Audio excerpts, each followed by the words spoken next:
Welcome, welcome. Oh, I mean, take that Wi-Fi, it is yours now. It's always lovely to see you, even if it's momentarily done. I hope your lunch is delicious.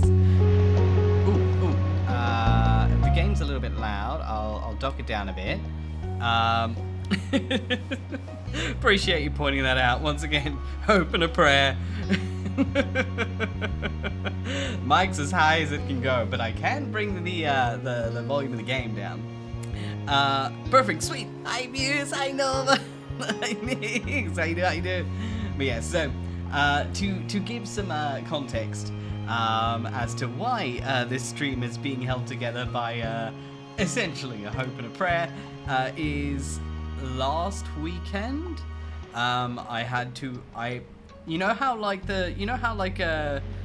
the last stream we did, so like about a week and a half ago, shit completely hit the fan. Yeah, I had to do a hard reset of my PC last weekend before I went away to visit family. So I had to put together all of my OBS screens together based on memory alone because the file corrupted. So I am just hoping I didn't forget anything really important. And if I did, whoops. Yes, so. So, poor Grim. Yeah, like literally, like Grimmy's entire about he tagged my PC. I mean, hey, he lived up to his name. He Grim raped, all right.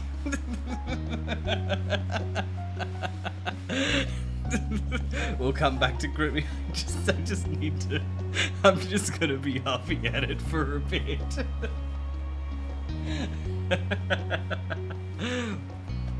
Oh my god. But yes, so tonight we are going to be playing Our Life Beginning and Always. Now, for those who have been with us in our lovely little trash basket for a long amount of time, then you're probably very familiar with the history of me in this game. And by that I mean there is no history, because every single time in the past 3 years I have tried to play it, shit has happened on that specific night. This is the game that for some fucking reason fate would not let me fucking play. So, haha, if I don't have a stream schedule anymore and I don't plan anymore, fate can't take it away from me. Hacking the system.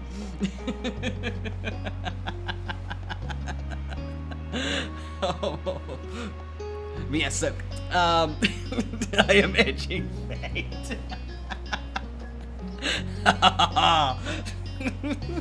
Uber Elite Hacksaws Boss 9000. Because Ace, I like to live life on the edge. This is just like stream dies again. No. Yeah, so I want to play this game, damn it. It has been years. And god damn it, fate will let me play this fucking game. Hi Sneaky, how are you? Welcome. Yeah, so we might explode soon. That is kind of a theme of it, isn't it? What can I say? Last stream just proved that I've got too much Riz to be contained. I mean, yeah, let's go out of the new year at a bang. But yeah, so the plan is to play this game up until just before midnight, where we're going to put a pause on the Great Rizzing to watch the Sydney the Sydney fireworks, because I think that's just really cool. We can all ring in the new year together and enjoy the fireworks together, and then be like, well, guess I'm in the future now. Anyway, back to racing. So that's the plan. So to anyone who is on in my time zone per se, or you're in that tiny little slither of future and you missed your fireworks, or you don't want to miss your fireworks, don't worry, we'll be catching some fireworks together, because we did it last year and I thought that was really cool. Yeah, I know, last year was so fun, wasn't it? The music last year was full of bangers. So it's like, I want to see if they've got bangers again this year. That was a bop. Oh, thank you for the hydrate, Fandy. I appreciate you, and it's lovely to see you. Oh, thank you for the head pats, Luna. I appreciate it. Did the head pats work? Just, alright. I'll do them again, just in case. Ah, hey, functioning. Hope and a prayer.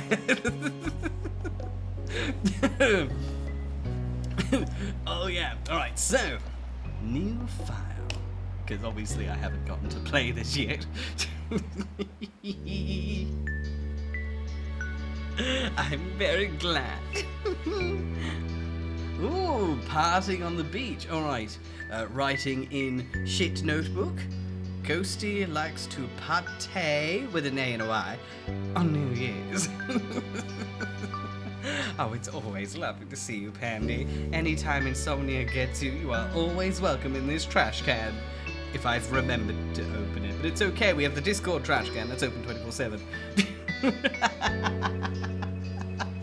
Look, in my defense, I've been really distracted by shiny notebooks recently. And that is the end of my defense. Oh, that sounds... Oh, fuck yes. Get him. Oh, no, Ace, no. Oh, ear infections are the worst. They feel like death. I hope you're right. Sending you all of the curing vibes. Yeah.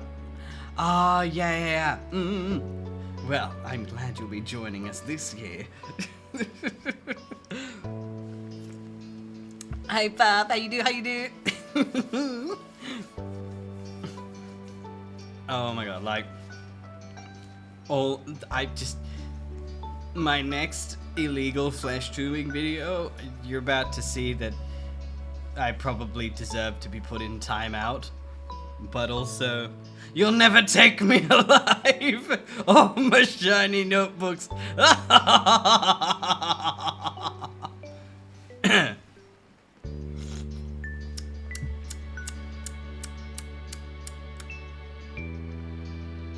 Anyway.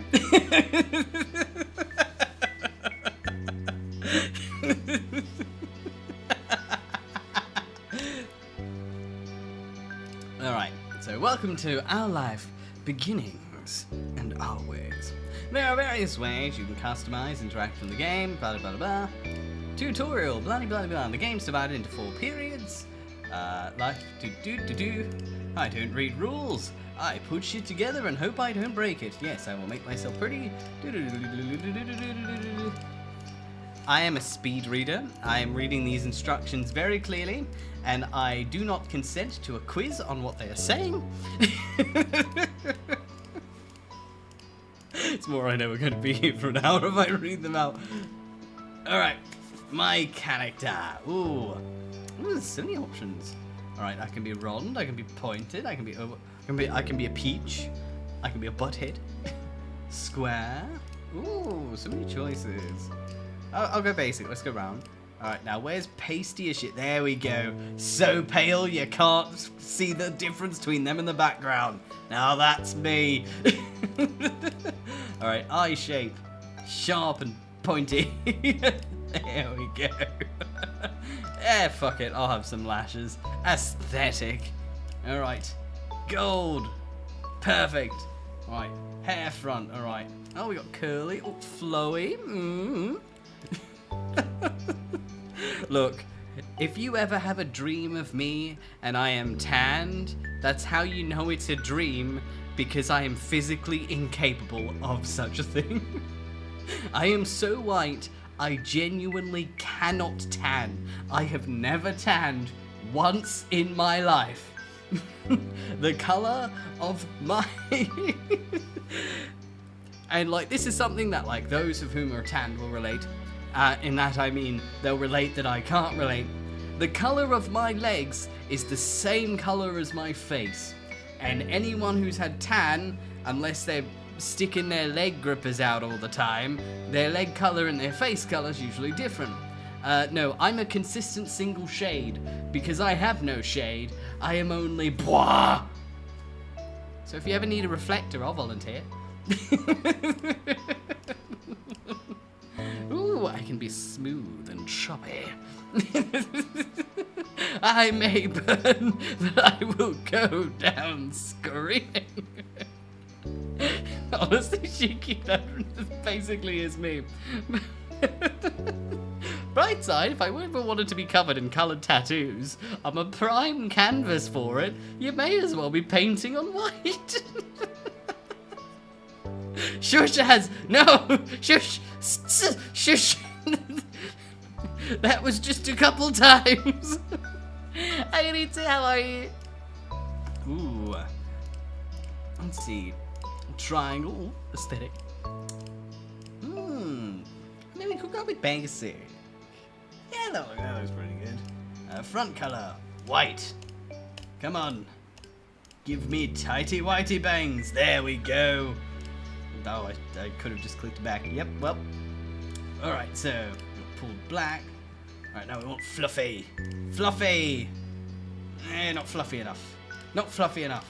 That's too long. Where's the fluffy?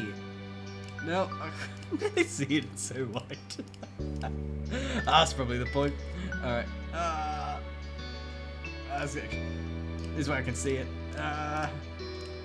Nope, nope, nope. Too fluffy. Flicking through. Yeah, that'll do. That'll do. Alright, first. Right. I threw. Last name, I am Mr. Last. Angel, why not? Voice name. Ooh, is there an Arthur? Because it's close enough. It's a solid it'll do out of 10. Alright, Ariel. There we go, Arthur. Yes. Alright. And birthmarks. Nope. Oh, that's cute though. Ooh, scars. Ooh, should I get a 6 scar on my eye to show how much of a hot and awesome badass I am? Alright, I removed the star. I muse. Taking my style, how rude.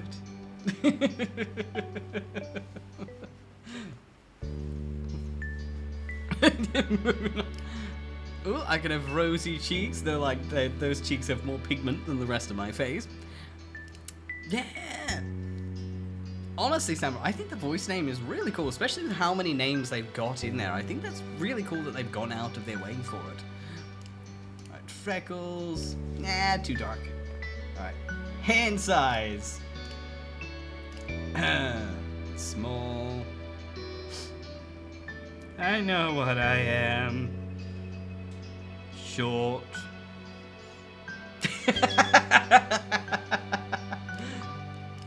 Ooh. Oh, we can have some cool glasses. Nice variety. Look, come on, Az. Come on.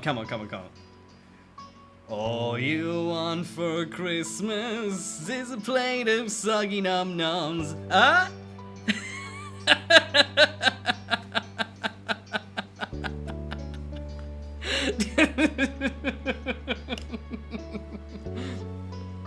Alright, don't really have any scars. Nope. Alright, clothing types. The pants and shirts. Accessory types. Yeah, fuck it. Bracelet, necklace, watches, but no hats. What is this, the 1920s? I don't wear a hat. I burn like a normal person. Done.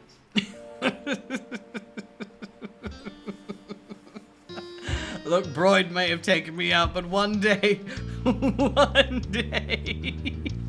Oh yes. I haven't committed the purchase, but I did find on Amazon. There's like a, what is it, like a classroom visualizer thingy-majiggy. Point is, I found a camera on Amazon that's like 100 Aussie dollars. That's literally built for like hand cam style streaming. Maybe one day, I will cook for you again.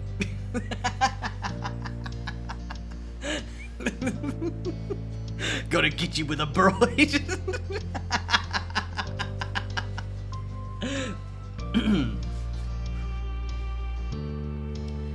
Summer in Sunset Bird was a special time of year. Your usually sleepy town began to bustle. It was a popular tourist destination, with people coming from all over to enjoy the beach, the weather, and the relaxation that came with both. And it was cooking, technically. You know, I am the cook, and well, I did the king.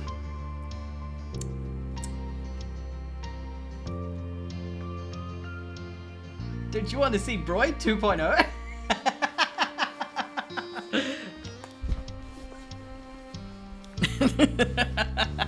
Hi, Aster. How you do?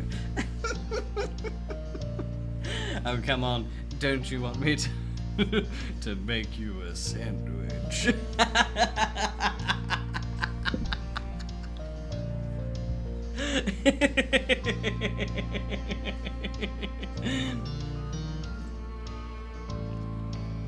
Oh, come on, Ace. How could I ever scare you? I'm cute and innocent and oob-boo-boo-boo-boo-boo-boo.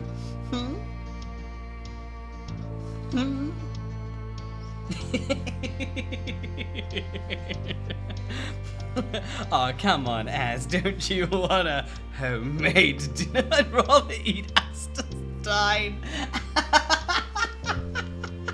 Et tu, Brutus.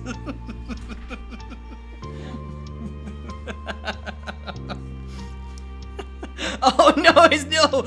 Oh no, find the salami! Oh, come on, don't you want me to source my way into your kitchen, Asda? Make you a hot, steaming plate of soggy nom-noms? Hi, Sugar! How are you? Welcome, welcome!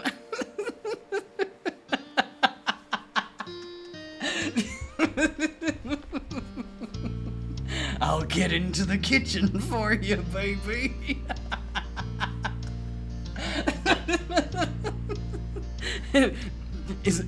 Isn't the dream a male wife who's willing to cook for you? I'll cook for you.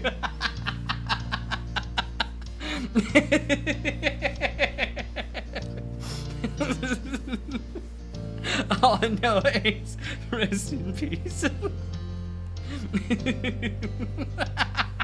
Not if the cooking is ass.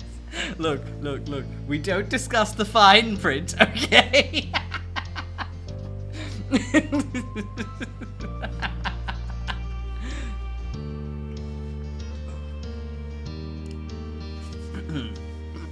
The smell of the ocean, crisp and salty, hung in the air, bringing 3 whole months of schoolless vacation with it.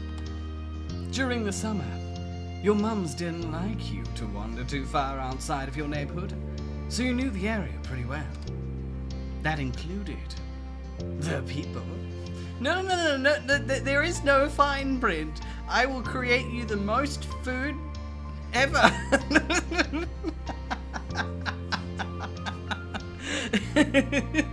I will make you the sandwich of all time.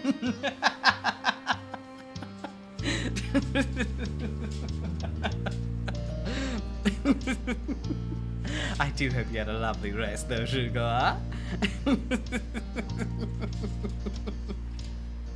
Look, Ghosty, I may know that I would lose that fight, but I will still try.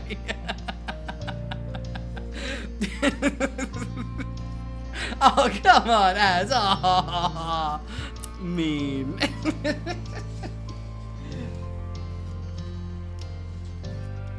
Families came and went from Sunset Bird, but they mostly stayed and did what your mum called, quote unquote, putting down roots.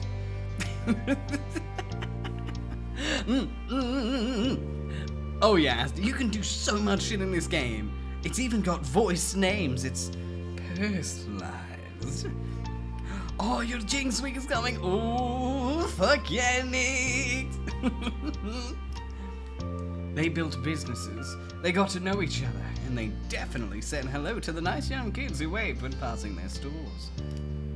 Hi Destiny, how are you? Welcome. Going for a walk around town mostly meant that the familiar, friendly residents waved or asked how your family was, or more often just said hello. Ooh, my first choice. Alright, so option 1. You didn't really get why they always had to say hi. They saw you every day, but you nodded back at them anyway. Option 2. Hi Denma! I hope you have a wonderful rest and Happy New Year. I'll see you next year, huh?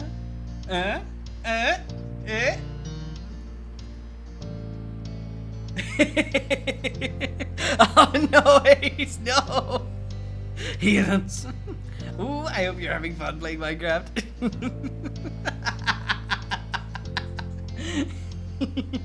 Hugs and kisses.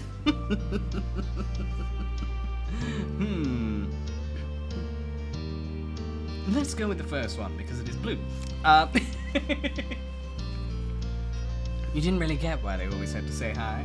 They saw you every day, but you nodded back at them anyways. You see, I nod because I'm cool. That's the cool way of doing things. If I'm like, hey, what's up? No. I've got to be like, they're like, hi there, and I'm like, and I continue on because I'm cool.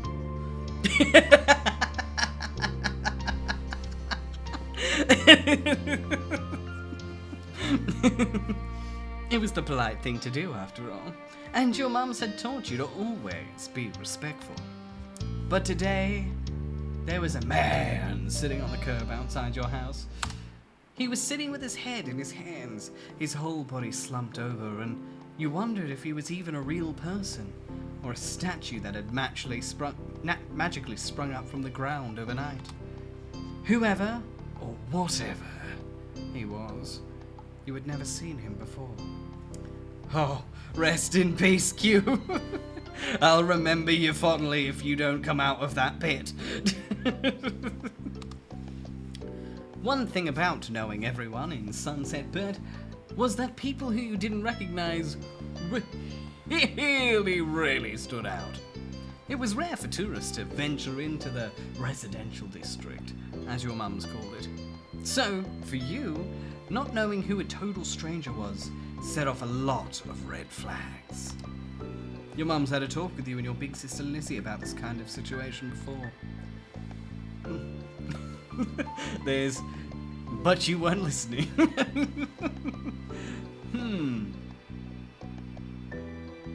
You know what, I'm going with the smooth brain option. You hadn't exactly been listening at the time. You think it could be okay to talk to new people, but you weren't sure about this man yet.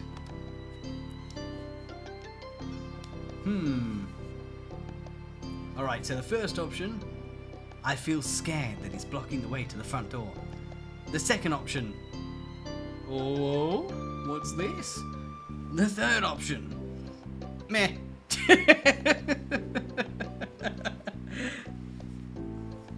Let's go with a little bit of character. Still, you felt a bit scared knowing that he was blocking the way to your front door. You slowed down, your mind racing for ideas on how to get past him unseen, but it was too late to escape. There was a split second where your eyes met and you took in a shaky breath, your eyes darting to the sky, pretending to stare at a bird that was hovering nearby. Hey! His voice startled you and made you jump, but you didn't look at him. The bird landed on top of a nearby gatepost, and its black feathers rustled against the gentle breeze. Trying to keep your eyes on it was tough, especially when the man stood up and started to make his way towards you.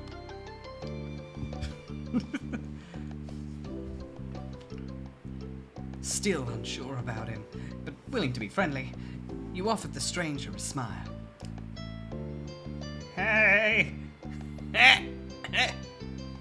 The man gives a grin of his own back. Do you live around here? What's your name? You looked the man up and down, taking in his tanned skin and relaxed appearance.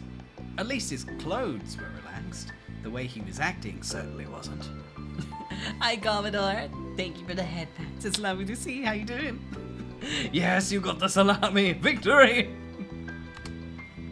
He had sharks on his shorts and a stingray tattoo, and you wondered if he was obsessed with the ocean or something. While you made your assessment, he looked at you expectantly, waiting for an answer to his question.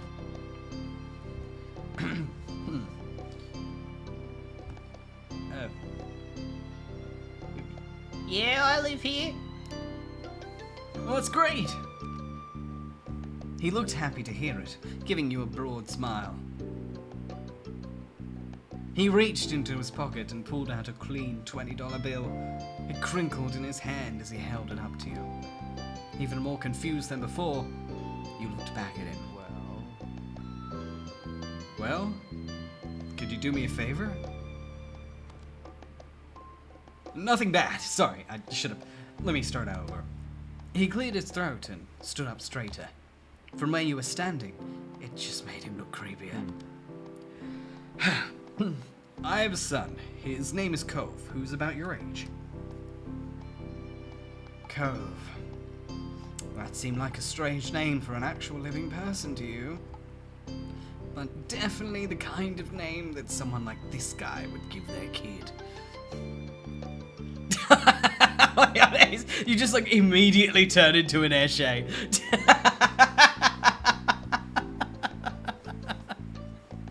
Oh yeah, sugar. Oh, that sounds awesome.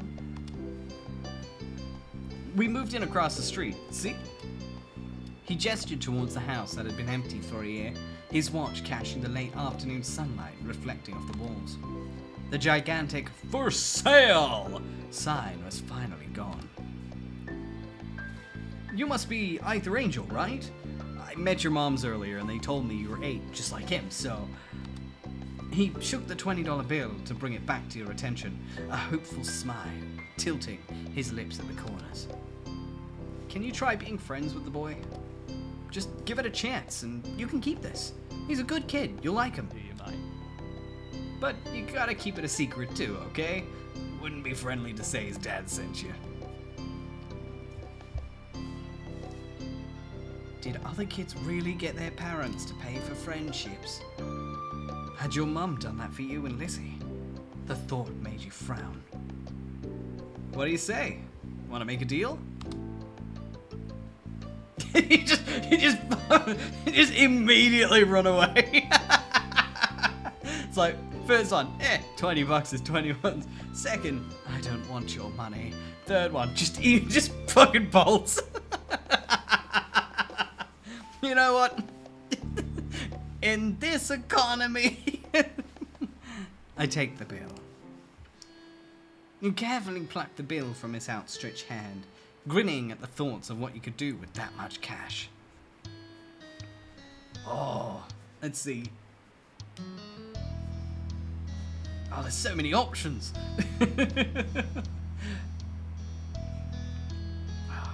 You weren't even sure yet. The sky was the limit with that kind of amount. The man smiled at you, his eyes crinkling at the sides as he did. Great! That's great. I'll bring him by tomorrow. I wanted him to meet and greet with the neighbors today, but, well, I don't know where he's gotten off to. He laughed when he said that, but with the way his face looked, you thought he actually wanted to cry. If you see them, though, can you tell him to come on home? He's got a pink cast and glasses. You can't miss it.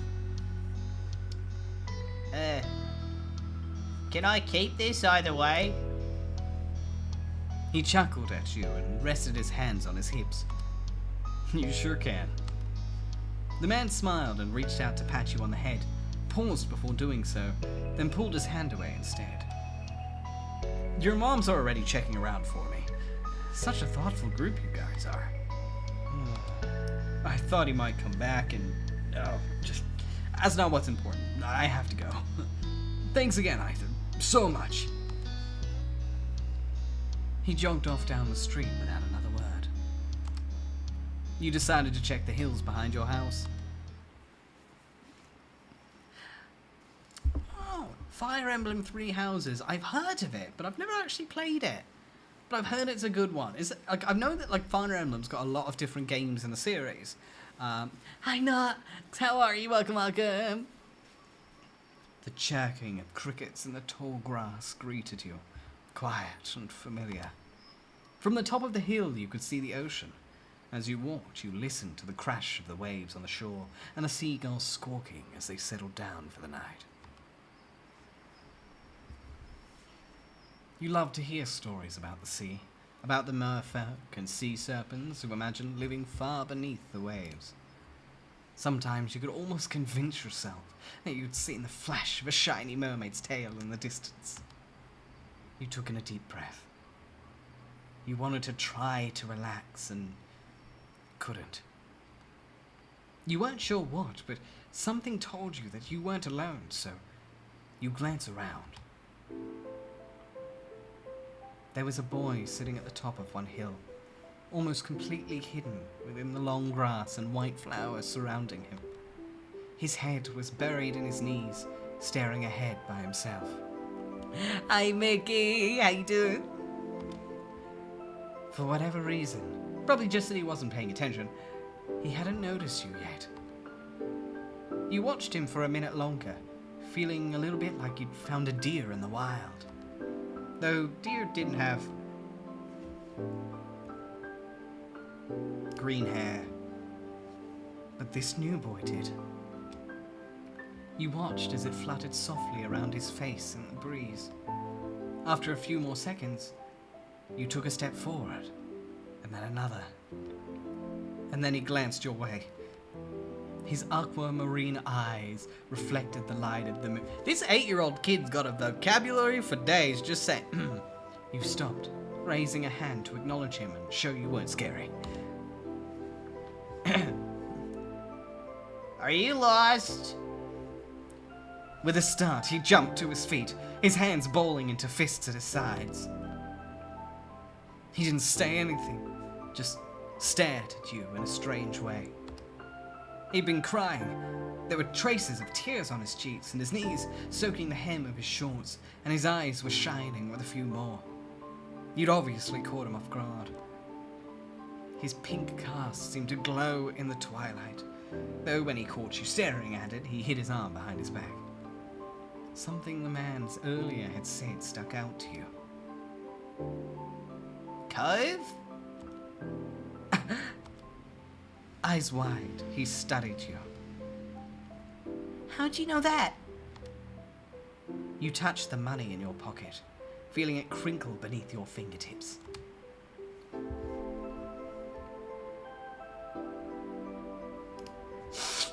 Lucky guess. No way, tell the truth. Okay, your dad told me where you were or who you were.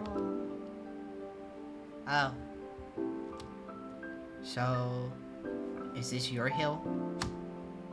He gestured with his uninjured arm to the patch of grass surrounding you, his face falling at the prospect. I can leave if it is. You can't own a hill. Why not? How could you? You just do. I had a hill back home. Well, this still isn't mine. Oh. He sat back down with a thump, resting his chin on his knees again.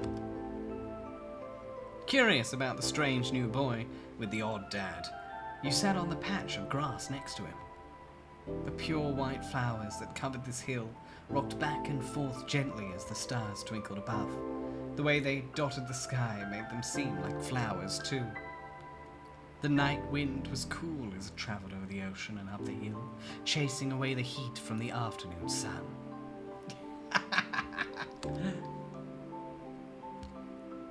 So, why are you here? A quiet hiccup escaped 𝐿𝐸 as soon as you asked the question. Almost like they'd never stopped, his tears started up again with a vengeance. My parents, they don't want to live together with me anymore. The tears fell fast and heavy over his flushed cheeks, sticking in his dark lashes. My mom made my dad leave and he took me with him, and now we have a house here and I want to go home. The outburst took you off guard. By the time he was done wailing, 𝐿𝐸's chest was heavy with exhaustion. He sniffled and removed his glasses, wiping at his eyes with the back of his hand before he put them back on again. I hate this place. I want my real life back. I want my mom.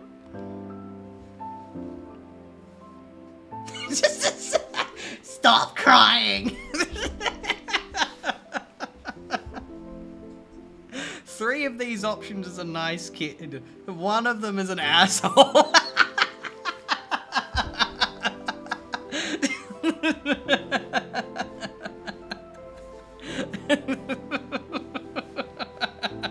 Great thing to say to an 8-year-old.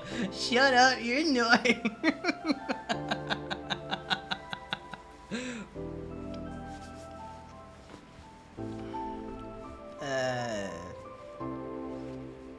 You'll like it here.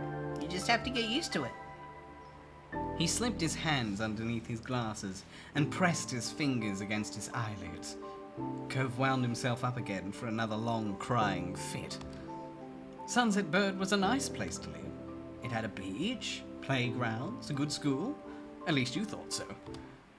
But from way off in the distance, you heard your parents. Arthur! 𝐿𝐸!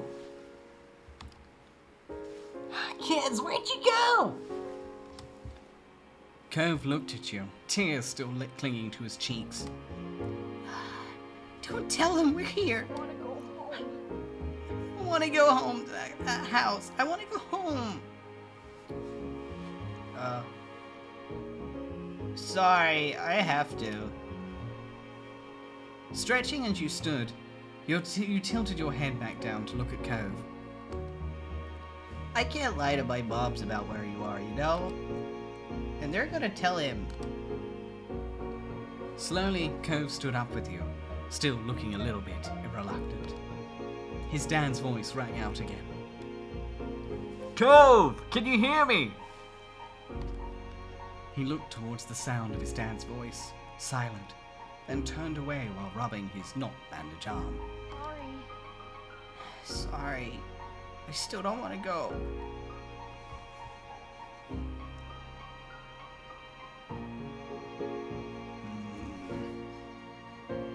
Let's just awkwardly wait.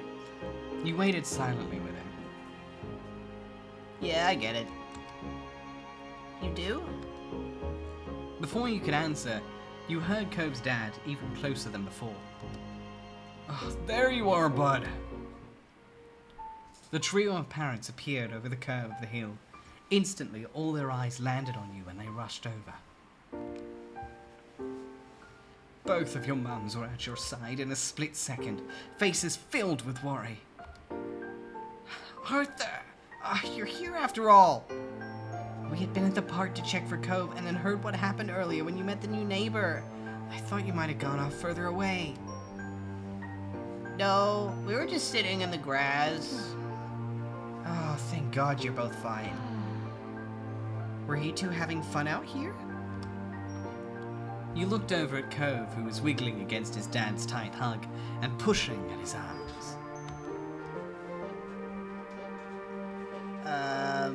This is bottom one. He's good. I'm gonna marry. That bottom kid's going places. Yeah, you're not wrong.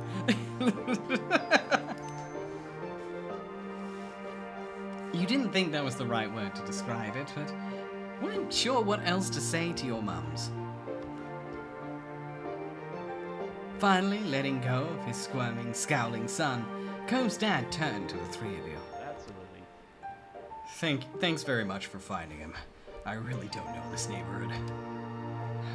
Good thing Ethan knows this whole area so well. Absolutely. We should be getting home now. It's been a long day for us all. Say goodbye, 𝐿𝐻. Bye. The two of them walked off into the darkness, heading towards the neighborhood. You watched 𝐿𝐻's bright pink cast until it disappeared.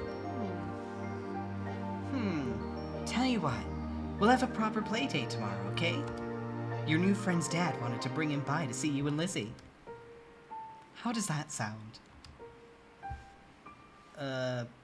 It sounds like words. Both of your mums laughed, the sound overlapping into a warm, familiar chorus. Xylee, how you doing? Thank you for the hydrate. Oh.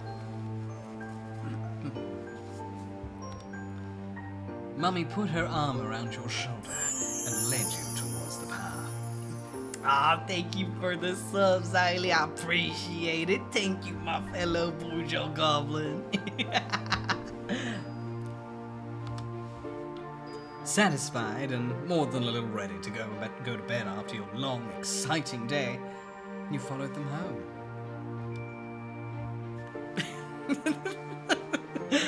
I know, right, Sarah? Oh, choose your feet. Oh, we get to choose our feelings towards 𝐿𝐻. Ooh. All right, my feelings for 𝐿𝐻. I'm too young for love, clearly. He's like 8 years old. I'm in love. Yeah. He's like a Pokemon card, and I love Pokemon.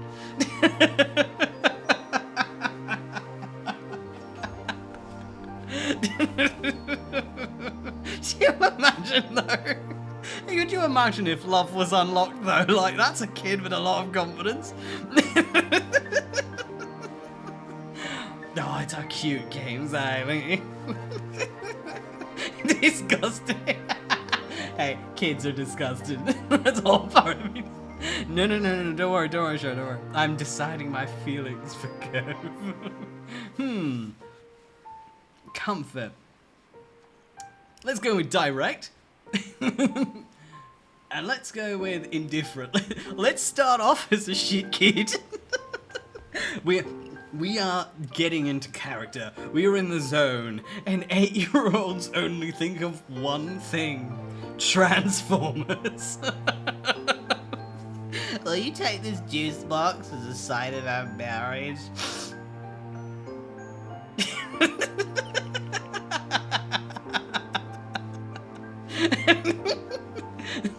What can I say? I'm living the dream. Ready? We are a dickhead kid. Let's do this. Better yet, let's go with relaxed indifference. Nah, direct indifference. That's fine. I want to be a blunt kid. I want to be a little bastard. Like, no, I'm committing. Cakey! How you doing? How you doing? Welcome, and Merry Christmas, Happy New Year. We are entering the mind, body, and soul of an 8-year-old child. And being a shit is one, too. Oh, definitely,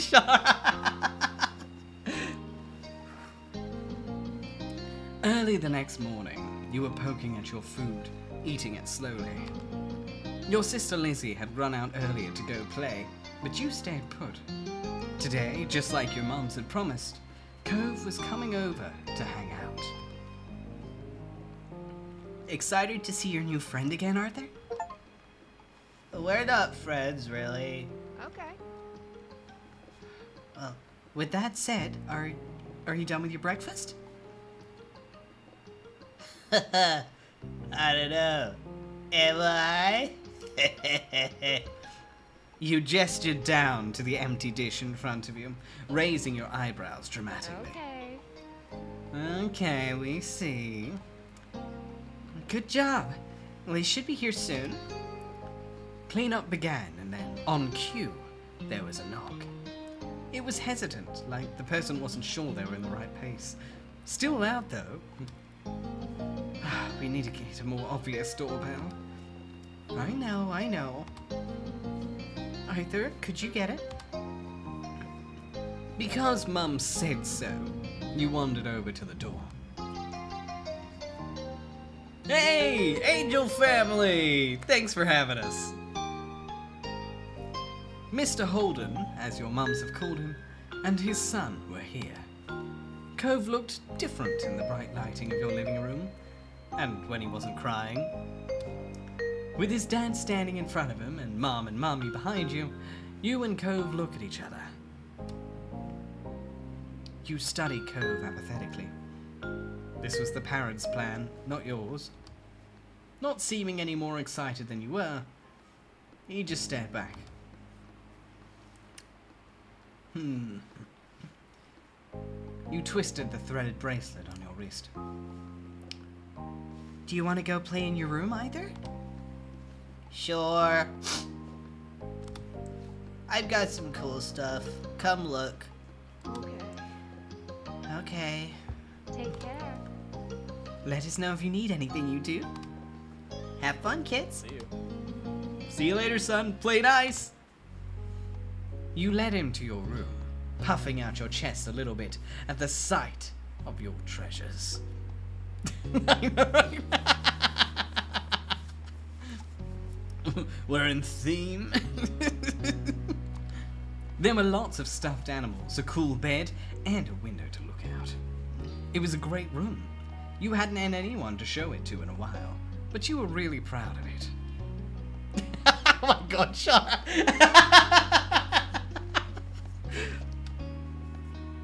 He leaned a little closer to one of your drawings on the wall. I like this. I don't! Damn!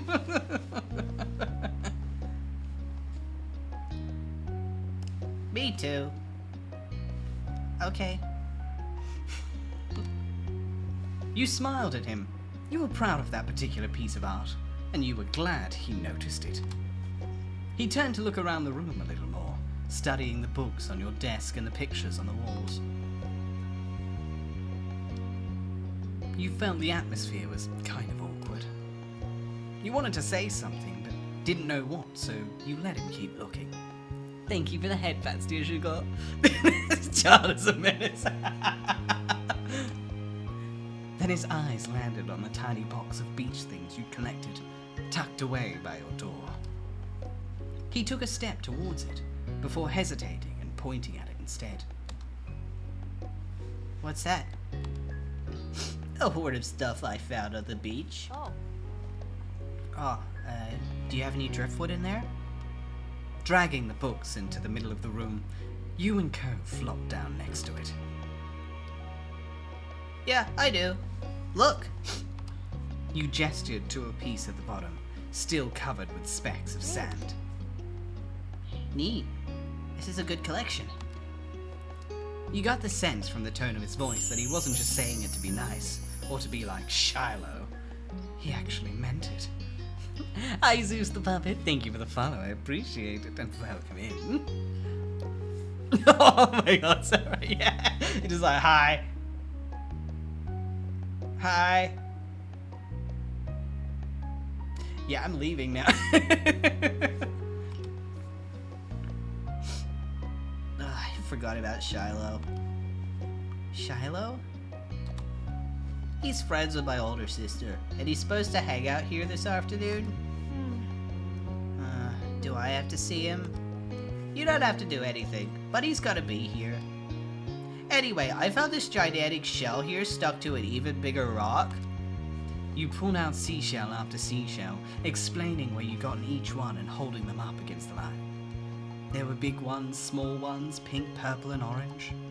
Most of them you washed off in the bathroom sink when you brought them home, cleaning off the sand.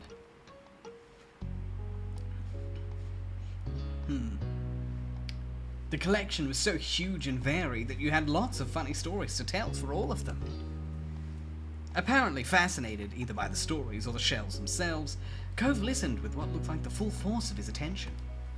Like when you almost got pinched by a hermit crab while searching for shells, and after watching him scuttle back into the ocean, you found another empty shell that was almost like a twin to his home.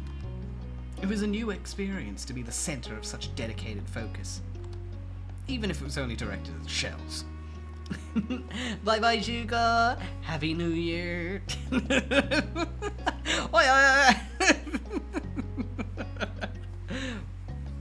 Oh no! I hope your laptop doesn't follow the same path my computer went down. Kids, come down to the living room. You could tell the idea was making him unhappy, but Mummy wasn't giving you much of a chance to hang around. 𝐿𝐸 hadn't been like this meeting you. You guessed it was because he thinks you found each other by accident, not that a parrot made it happen. Mr. Holden must have been right that telling 𝐿𝐸 his dad was a part of that would be a bad idea. Before you knew it, you'd both been escorted downstairs and deposited in the living room, ready for Shiloh's visit. The two of you sat side by side on the floor of your home's entryway. I brought the box of shells. I want to keep looking at them. You should have asked, asshole. Okay, but be careful. I will. You weren't sure if you could trust someone else with your treasures yet, so you stayed next to him while he opened the lid and peered inside. 𝐿𝐸 reached in and pulled out a big, orange shell. Whoa. Like, he hadn't spoken aloud yet, but he turned to you and held it up, his eyes shining. I think this one is the best of them. I like a different one best. I could show it to you. You reached into the box to take out the one you preferred. 𝐿𝐸 looked on with interest. The two of you were still sitting on the floor looking through your collection of beach findings when the doorbell finally rang. 𝐿𝐸 jumped, startled by the sound.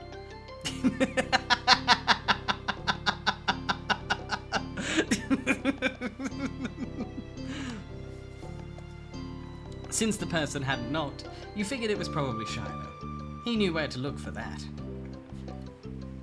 Lizzie's friend? You nodded, but that didn't seem to make 𝐿𝐸 feel better. It was already obvious that 𝐿𝐸 didn't hide his feelings well. You could tell what he was thinking right away. This isn't a good idea. It's just Shiloh, and where would you even go? He's at our only door, and if you go upstairs, he'll find you. 𝐿𝐸 glanced around the room, his eyes wide, and finally paused with his gaze locked onto the back of the house. I can go out the window. He was already walking towards it. Scrambling to think of something to say, you stepped forward, then paused.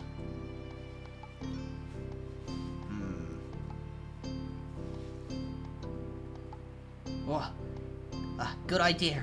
Let's go. Hurry, they'll see where we're going. Move. He glanced back at you, then nodded. The two of you made your way to the window together. It wasn't much of a distance to clamber out, but by the time you landed gently in the bushes, you looked up to see that 𝐿𝐸 was already taking off far away from the house.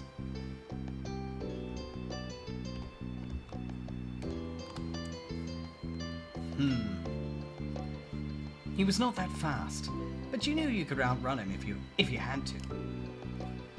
𝐿𝐸! You ran as fast as your little leggies would take you, grass wisping around your ankles as you did so. Cautiously, 𝐿𝐸 slowed to a halt and looked back at you. Where are you going? I don't know, somewhere else. I just don't want to see... Either! You looked back and saw Shiloh huffing down the hill after you, the backpack he clutched bouncing around all the way. What are you doing? Can I come? He must have seen you leaving out the window and followed behind. Oh, hi! Are you 𝐿𝐸? Yeah. Yeah. I'm Shiloh.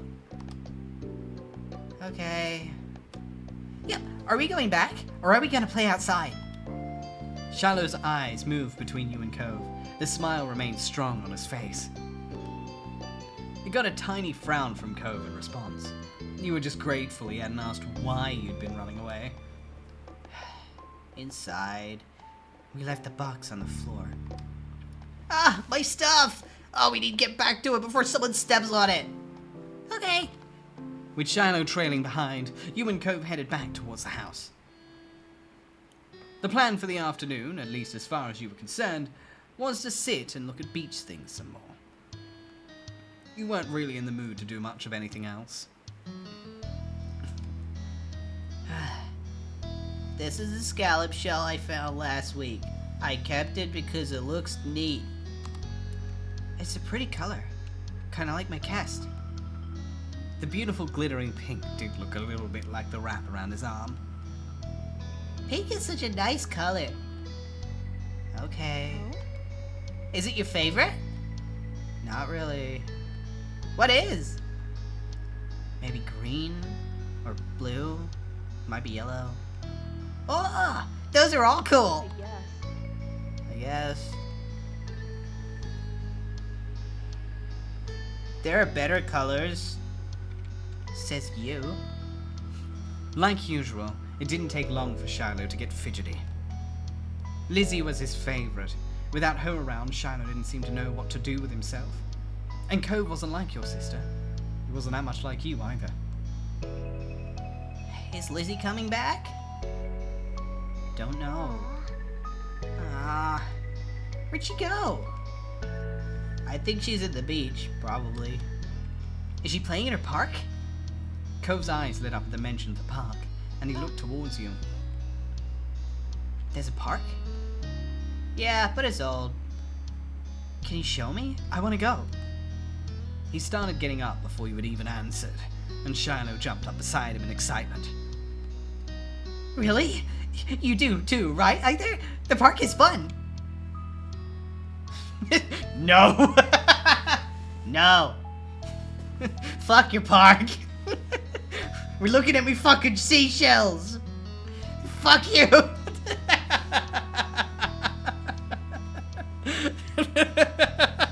It's Cove a dog.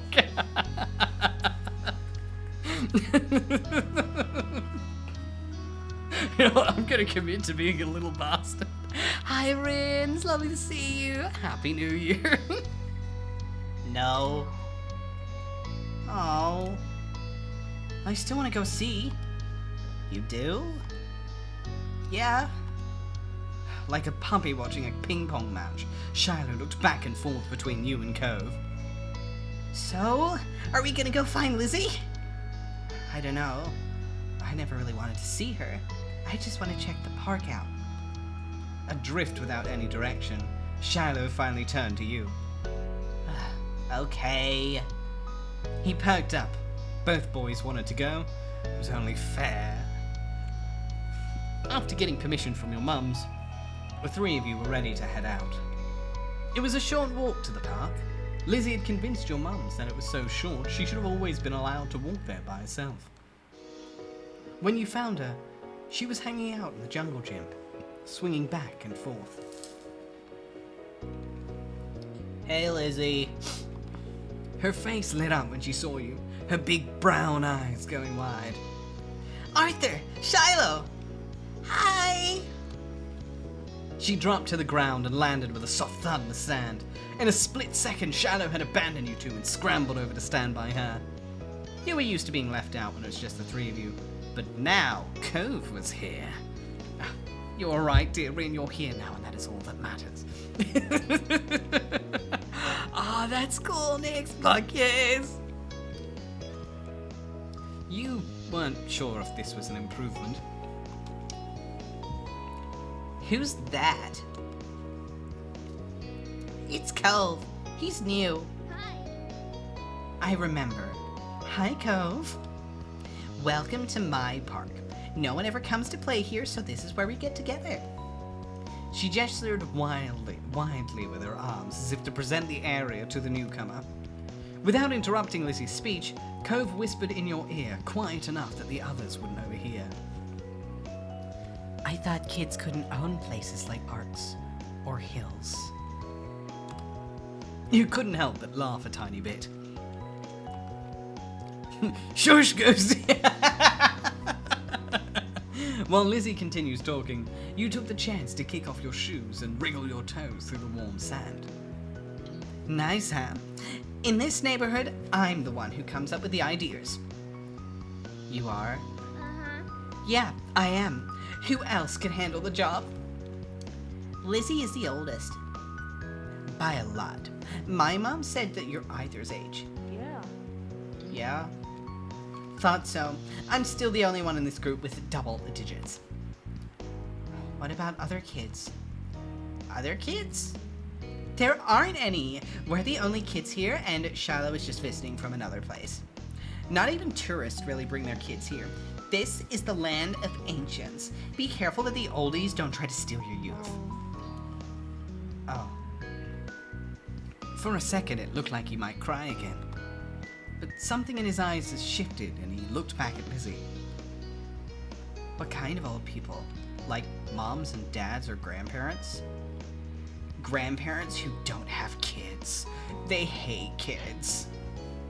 Why? We haven't done anything. Stop saying stuff like that. You're gonna upset him. You interjected quickly, hoping 𝐿𝐻𝐕 wouldn't start crying again. He sniffled, his forehead creasing with worry. Lizzie was staring 𝐿𝐻𝐕 down, but 𝐿𝐻𝐕 wasn't even looking at her anymore. He didn't seem to care that she was there. He went into his own head. Hi, Katie. How you do? Shiloh was the next one to speak, completely unaware of the situation. I met Lizzie and Either in school. You'll see tons of kids there once summer is over. I don't want to go to a new school. I don't want summer to end. Shiloh looked down to the dirt. He hasn't had much luck striking up a conversation with 𝐿𝐻𝐕. I like summer vacation a lot too. All the building tension in the air suddenly vanished when Lizzie laughed. At Shiloh's discomfort, at how weird she thought 𝐿𝐻𝐕 was, at something else entirely, you didn't really know. But she laughed, face scrunching up. Welcome to Sunset Bird Cove. Take a seat, put up your feet, and get used to it. Is right. For the rest of the summer, 𝐿𝐻𝐕 was always there. You saw him more often than Shiloh, and on some days when she was in a bad mood or busy, you even saw him more than Lizzie. He became a staple of your everyday life, the way the sun and lunch and the beach were. That first summer, you hadn't really been interested in him in one way or another. He was just kind of a fact of life, someone you met because he was there. Of course, that was only the start of things. We get to pick moments. Oh, yes, I know I don't have the DLC. Fuck you and your paywalls. Alright, what jingles thy tingles? We've got shopping, we've got grown-ups, we've got long day, sandcastle, and fireflies. There are so many things we could do. Just quote unquote ghost. Nanda.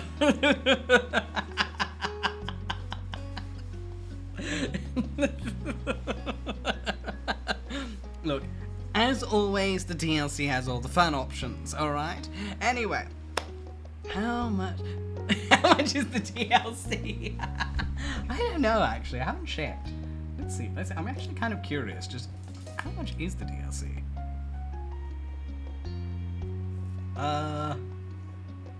There's a lot of different DLCs. Shit. Okay. There is 3 DLCs, and they're all about $4 each. So it's not heaps of money. Oh, there we go. There's lots of DLCs. All right. Let's go with fireflies, because we only get to have the first 5 options. Where'd my mouse go? There we go. Fireflies. Alright, tonight we're going to catch fireflies. At this blunt decoration from your sister, you looked up from your macaroni and cheese dinner. Fireflies were a familiar sight over summer, coming out on warm nights to dance through the sky. Tonight was particularly balmy. You knew there were bound to be a ton of them around. Oh, you are you? You pushed your food around your plate. You liked catching fireflies just as much as the next kid, but you wished Lizzie would ask what you wanted to do for a change. That's a good idea, Lizzie. Can we, Mrs. Angel? Shallow tapped his fork against the table excitedly, his face lighting up as he looked at Lizzie. It was unusual for Shallow to still be here. Like always, his mum had to bring him over really early in the morning before her job started. But normally she would have picked him up by now. She called before dinner to let your mums know she'd be late. You didn't hear why. Probably more work things. Oh no, Liz! Rest in peace, dear one. Damn! Oh, yeah, because it's like there are like a few smatterings ahead of us, aren't there? You thought maybe getting to hang out with Shiloh for longer is what made Lizzie want to keep running around outside. Staying at home and watching TV was never an option for her with guests over, and that's why you were pretty sure she'd get your mums to agree. Well, it's already so dark out there. Lizzie gave Mum the best puppy dog eyes she could, slowly spooning mac and cheese into her mouth while you waited for their response. There. Let them go. Nights like this don't happen every day. Your parents exchanged a look, then Mum eventually sighed and nodded back. Yes! Fine. Fine. Just make sure you stay on the hill behind your house with all the puppies, okay? Duh, Mom. That's where most of them are. The idea had only just been planted in your head, but already you could picture all the glowing lights spread out in front of you, like the fairies from the bedtime stories that Mummy read sometimes. Lizzie and Shiloh started digging into their food, and it soon became a race to see who could finish their dinner first. The keyboard smashed. Go, stay! Thank you, I appreciate it. It's very nice of you, thank you. I appreciate it. I promise to spend it all at once.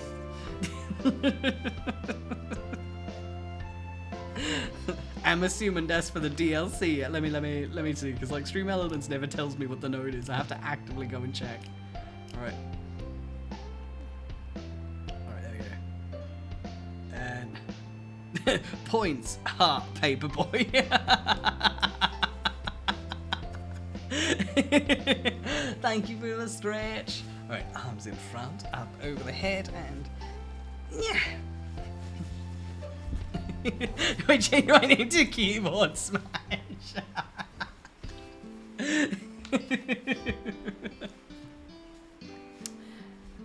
Lizzie and Shiloh started digging into their food, and it soon became a race to see who could finish their dinner first. Isn't that great? Aren't you excited to go outside and play either? You gave a non-committal shrug. Arthur is just mad because I always catch the most. Lizzie boasted proudly, her mouth full of food, and Mum gave her a stern look. Elizabeth? A knock on the door interrupted Mum before she could no doubt scold your sister. I'll get it. Your big sister jumped out of her seat and ran over to the door, pulling it open without even looking out the window to see who it was. Huh? You shifted in your seat to try and get a glimpse of the unexpected guest. Hi. Good evening, Cove. Your mummy had already walked to the door by the time you managed to see past Shiloh's floppy hat. Cove. Why is he here? Had your parents invited him over? Oh, you certainly hadn't heard anything about it. You tried to catch Cove's eye, but he was too busy staring at the ground in front of him. Yes, I have my sleepy sip. I did not stretch again. I did have a stretch up and over and yeah. Old spine go crunch. Then, for a few seconds, Cove said nothing. He only stood there and looked up at your mummy with a face almost like he was considering turning around and leaving. My dad told me to drop this off because I guess he borrowed it from you. Cove took a familiar screwdriver out from his large side pocket. Eyes now dropped to the floor. We left ours back home when we moved. Great, thanks. Bye. Thank you. Here, why don't you come inside for a bit? Lizzie crossed her arms and lifted her chin. Cove shrugged and Mum stood from the table too. I'll give your dad a call to let him know that you got here alright. Cove shuffled fully inside, eyes remaining on the ground. Mummy closed the door behind him. Hi, Cove. Shiloh gave Cove a friendly smile while waving by holding up his hand and opening and closing his fingers. Cove nodded in response.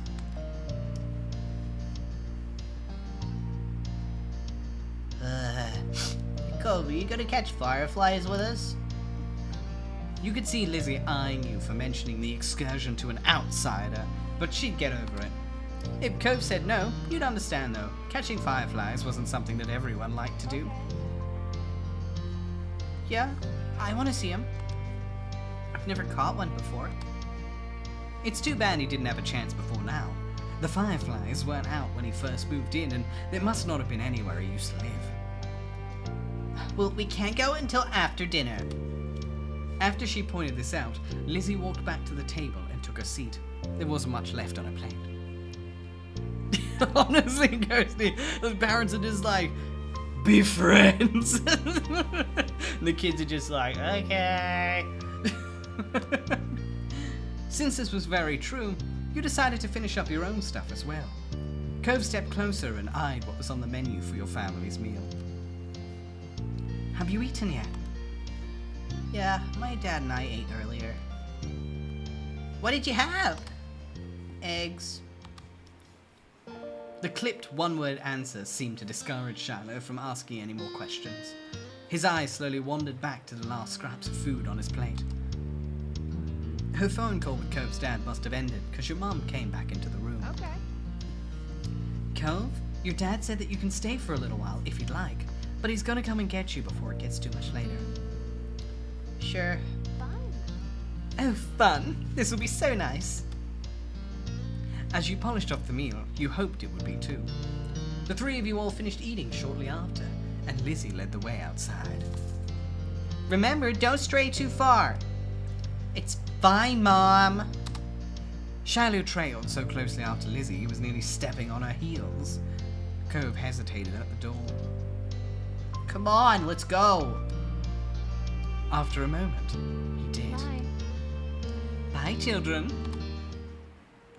The two of you were a good 10 or 15 feet behind Lizzie and Shiloh by the time you walked outside. You pushed the door shut behind you, watching their figures get farther and farther away. You're so slow, Either. We don't have all night. You started to run when you heard Lizzie's voice calling you, but paused when you saw Cove still walking at a relaxed pace. Are you not gonna come? No. You weren't sure if that no meant he won't come, or if it was no, he won't not come. But you were too eager to figure it out or walk as slow as Cove was. With a shrug, you ran to catch up with the others. When you arrived at the hill, Lizzie and Shiloh were standing on top of the hill. The fireflies were also already there. A grin nearly broke your face in delight at the bright, winking lights bobbing around like buoys on a wave in the delicate moonlight. Where's Cove? He's coming. You pointed behind. Sure enough, after a second, Cove rounded the corner, still not in any sort of rush. Wow.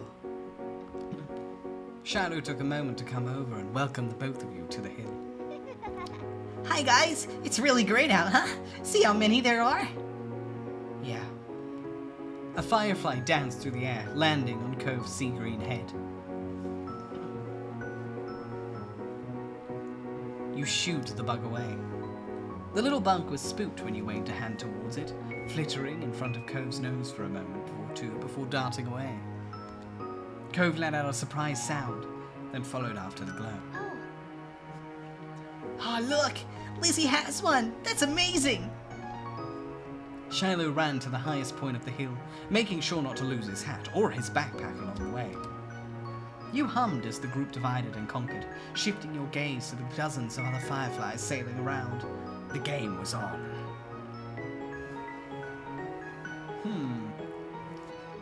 Why do I have to be covered in... Alright, so either I've got a bandage on my thumb, a bandage on my palm, 2 bandages, or no bandages at all. Alright, guys. Since I believe you would all have more faith in me than anyone else in the world,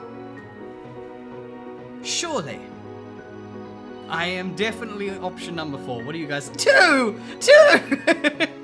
2! No, come on! 2! Hey! No. I am beauty. I am grace. I doth not fall flat on my face. Where is the faith? Where is the faith in me? Oh my god. Rude. Fine. Lord. Everybody's saying 2 next. Honestly, I just drop things sometimes.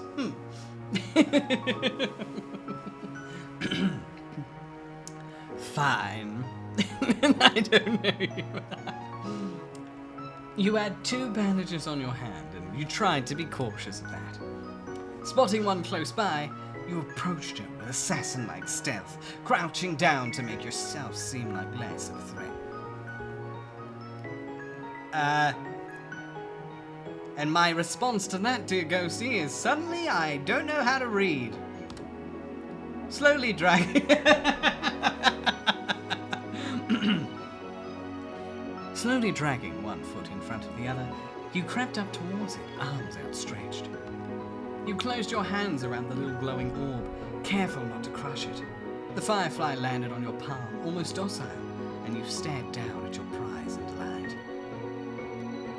Its tiny legs tickled your skin, and you giggled at the sensation. 𝐄𝐍𝐕𝐓 kept up with his own target, but when he tried to grab it, his pink cast waved awkwardly through the air, foiling his efforts to clasp his hands around the firefly.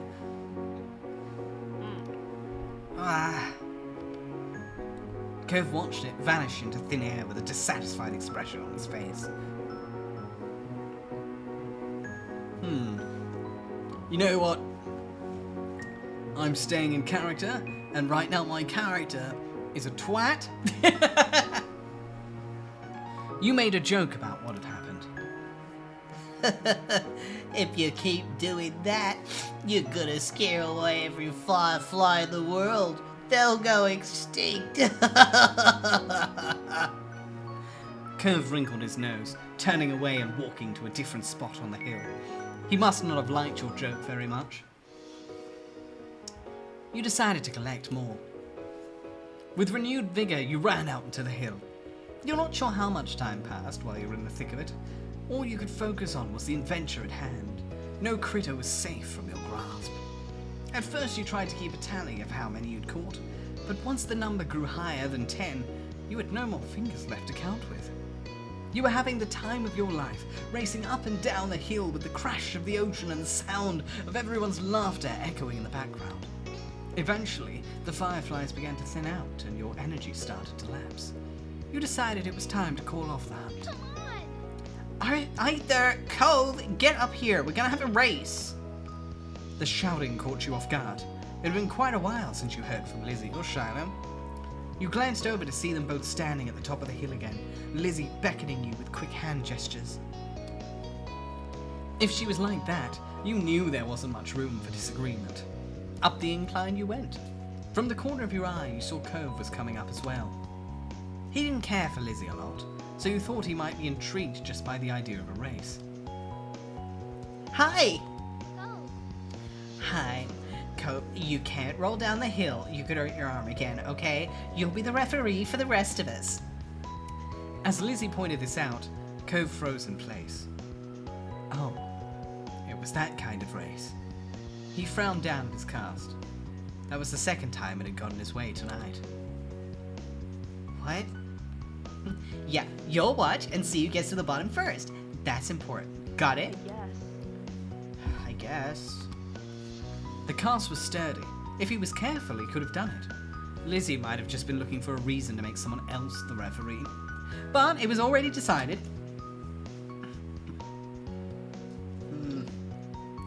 I'm gonna do something else. What? You didn't feel much like racing. You told Lizzie the very same thing, and she wrinkled her nose at you.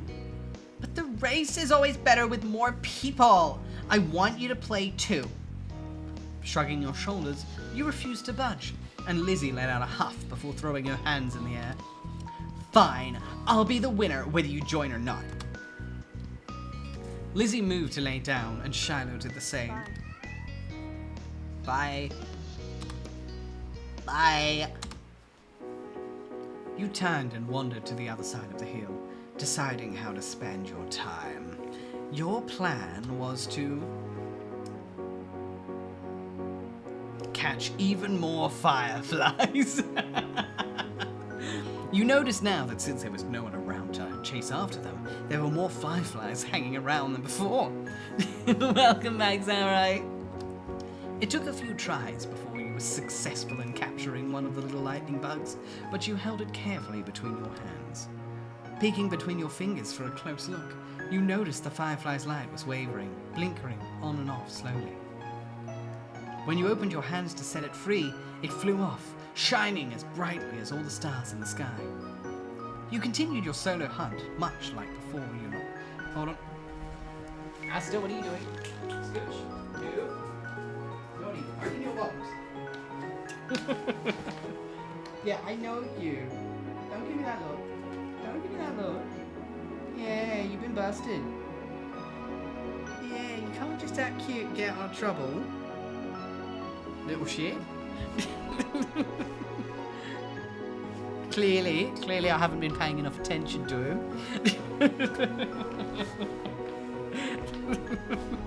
As Asta was being a goblin, he was trying to get into the kibble cupboard.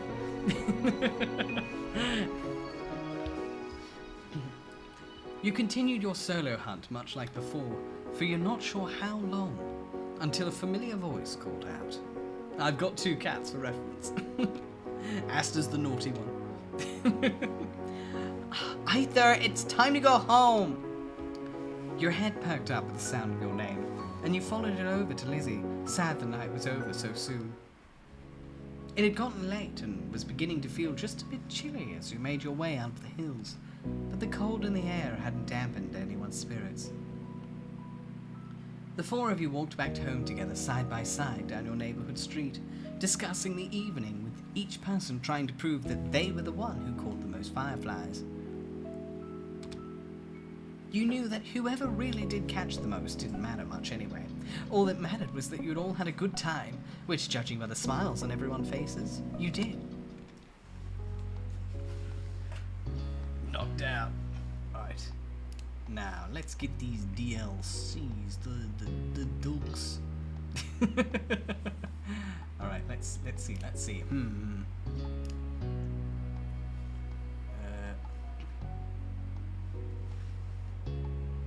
Oh my god. There's a bundle? How many things is in the bundle? Expansion, expand. Oh Jesus Christ. Oh Jesus fucking Christ. Oh hell no, Jesus Christ. There's a lot of expansion. Shit, alright.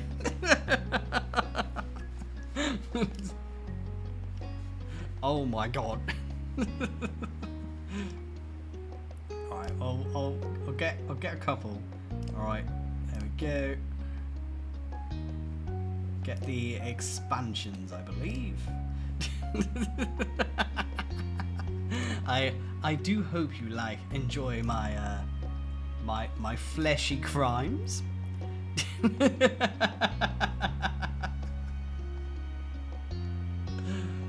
Alright, so alright, so I'll get a couple because Ghosty did send me the coin for the DLC specifically, and it would be mega rude to not do so. Do. Come on, Steam. yes, that button.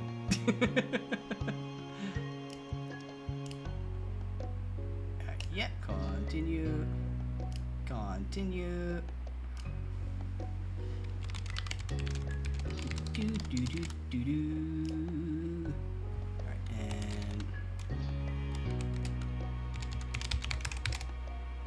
and... I am, in fact, not a robot. I'm really bad at remembering my passwords. Alright, there we go. Onwards, and... Yep, agreed to terms. Gimme! Ah! Hey! Alright, success. Okay. Alright, download is starting. So, alright, so I should be there. So I'll save it. I guess probably a good idea to save. It's probably not a bad idea. And I'm assuming with the DLC we just have to alright, we'd have to reset this. Alright, so I'm just gonna flick in and out, don't worry, it's saved. Yep, alright, I'm sure. Alright, there we go. Alright, and alright, launching, relaunching. Alright, and alright, come on, open sesame. Okay, and boom. Alright, continue. Hey, now it's unlocked. Now we can go for the ghost option. Yes, I did get Super Bunny Man. It's the good old-fashioned turn it on and off again technique. Alright, ghost. The night was incredibly still. You really couldn't ignore how silent it was. It was almost eerie. You could even hear Lizzie snoring in the next room over. It was hard to believe how much of a blur today was. Summer sure did slip right past you. You flicked through the moments like pages in a scrapbook as you laid in bed. You thought a lot about what adventures you could have tomorrow until sleep started to catch up to you. Then, you heard something scrape against the window. It wasn't that uncommon for the wind to push a tree branch against the glass. Summer breezes were the worst sometimes, but the more you tried to ignore it, the louder it seemed to become. It was like something was trying to get your attention. You lifted your head off the pillow to get a better look. Nothing was there. Nothing you could see, at least. You had to investigate the mysterious sound. It was too creepy to ignore. You practically jumped out of bed and crept down the stairs to go outside. Your mums were still awake. They stayed up so late, it seemed. Luckily, they were watching TV and didn't hear the soft click of the front door opening as you slipped past. You looked around the neighborhood for a few seconds, checking over each individual house. It looked normal, but it didn't feel that way. You knew you weren't supposed to be out here right now. It was exhilarating. Your chest was light. You couldn't keep the grin from your face. No one had permitted you to go out. In fact, no one even knew you were out, and yet, here you were. You wondered what else you could do. What other rules were so ingrained that you had never even considered that they could be broken? Hi there! You twitched at the sudden call, immediately calming down upon seeing 𝐄𝐫 walking up to you. It was strange, and yet also completely normal to have him appear like this right now. What are you doing? I saw you standing around the middle of the street from my window. You weren't sleeping either? Why not? Oscar, how you doing? Welcome, it's lovely to see you. He goes to trying to get in. It's like, hey, let me in. 𝐄𝐫 turned up his lips to a smile, almost as if he was amused by the question. Because...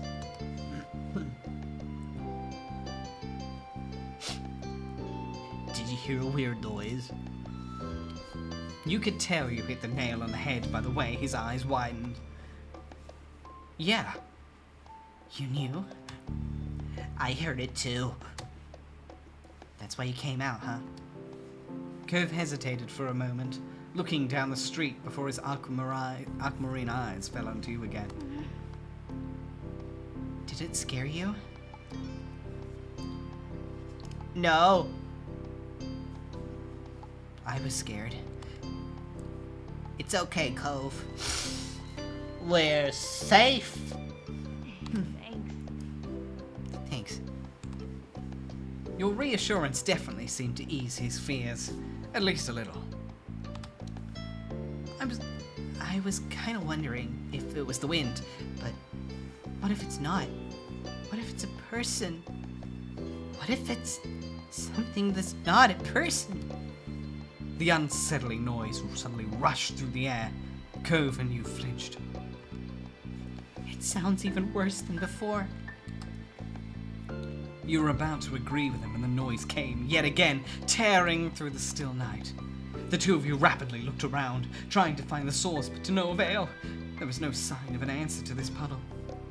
You thought that... Surely there's gotta be a regular reason for it. You didn't believe in monsters or anything like that? It's probably a skunk. Or maybe a squirrel. Nothing really bad is gonna be out here. The thought seemed to make Cove feel a little more confident. A small animal was definitely something the two of you could handle. Hey, can you tell where it's coming from? Not really. Not really. Then we'll have to look more somewhere else. Maybe we'll see something. Okay, well, let's go. As you walked the familiar streets of your neighborhood, you found yourself taking the lead while Cove hung back behind you. Shadows cut corners and angles where you didn't expect them, distorting the features you saw every day. Oh, come on over, it's fun to be a little shit in it. Think of it this way. If I'm a little turd in childhood, then that way, when our Riz eventually works, we can say it's alright. You loved us, warts and all.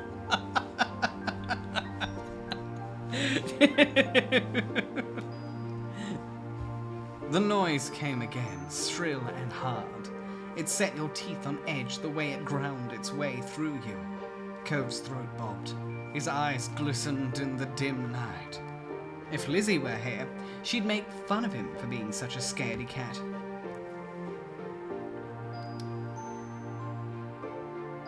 You offered him your hand. It was what your mums did when you or Lizzie were scared, and it always made you feel better. It just felt right to do for him now. Cove's mouth opened wordlessly. There was a pause, but ultimately, he accepted the offer. Your hands were never as sweaty as Cove's was now. And then you received cooties. The end.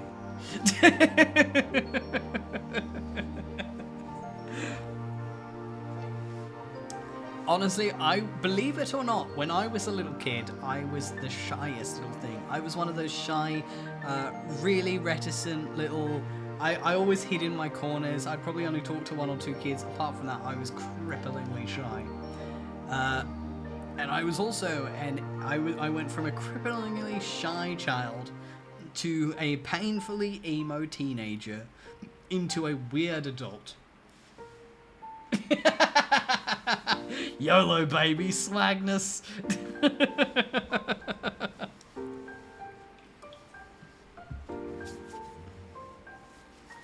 Alright. Cove shut his eyes and pressed his lips together. Your fingers locked around each other even tighter.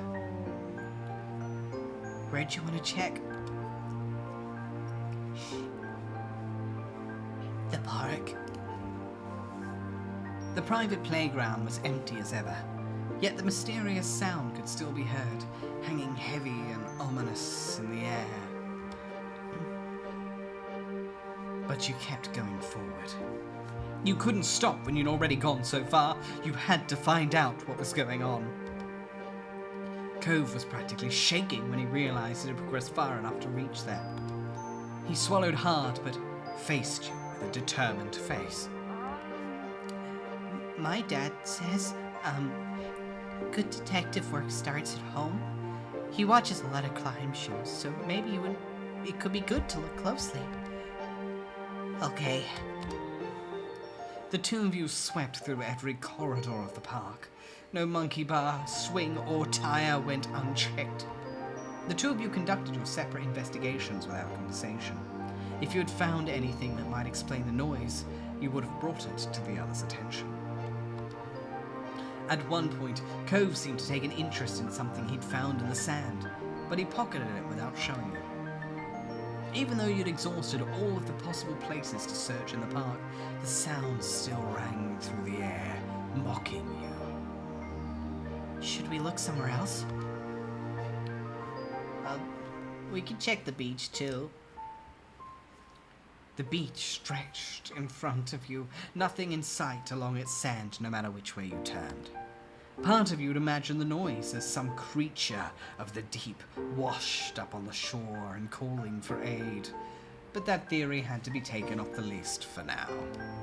Still, you'd spent enough time on the shore to know that the real finds often require a sharp eye and careful attention. The sound was no more than a whimper now. Emboldened, you kept your head high and walked along the sand. Let's see if there's anything here. Cove began to comb the beach for clues. You followed suit. The angry wind sent grains of sand rolling across the beach like waves. You stayed clear of the water, which was rough and choppy tonight, and scoured the area for hints as to what might be happening. You were too wrapped up in your own search and imagining the possibilities behind the noise to pay attention to what Cove was up to, though you occasionally glanced up to make sure he hadn't vanished. You saw a little white point jutting out amongst the sand. You bent down and brushed the grains away, like the archaeologist on TV, uncovering a conical shell. You ran your fingers over its bumps and curves, admiring the little shell. Holding it to your ear, you heard the usual waves.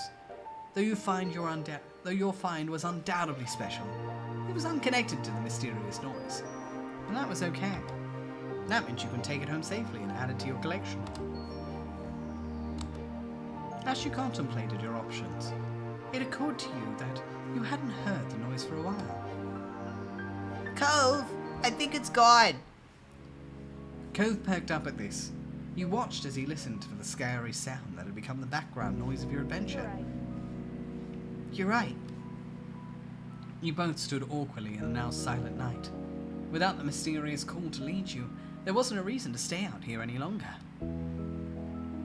The night was still as you walked home, with none of the usual background noises or the eerie whistle from before.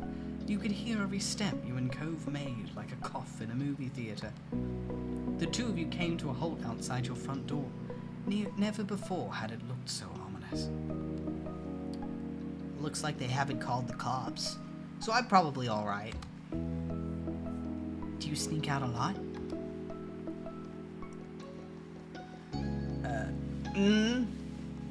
Yeah, lots.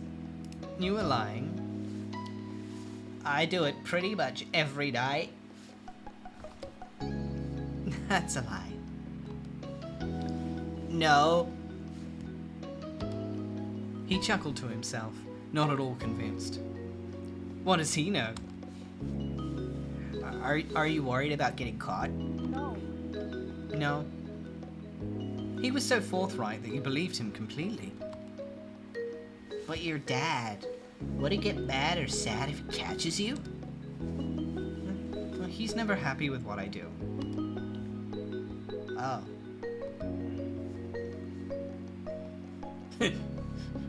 You didn't know how to react to that. It's just like the most like... That's rough, buddy.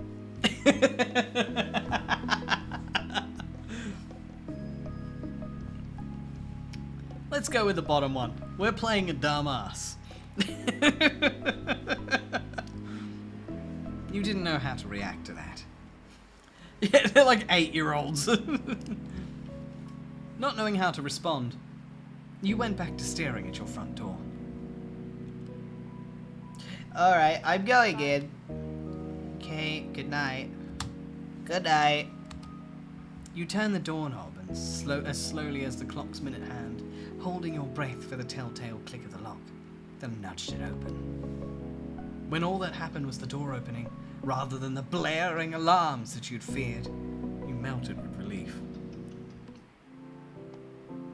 Back inside your house, you were surprised to find your mum still watching TV. Weirder still, it looked like they were on the same show as they were watching before you left. Yet you were positive you'd been out investigating for hours. Perhaps that you could use their distraction to your advantage. If you could just get up the stairs, you'd be safe from suspicion. But how could you get there?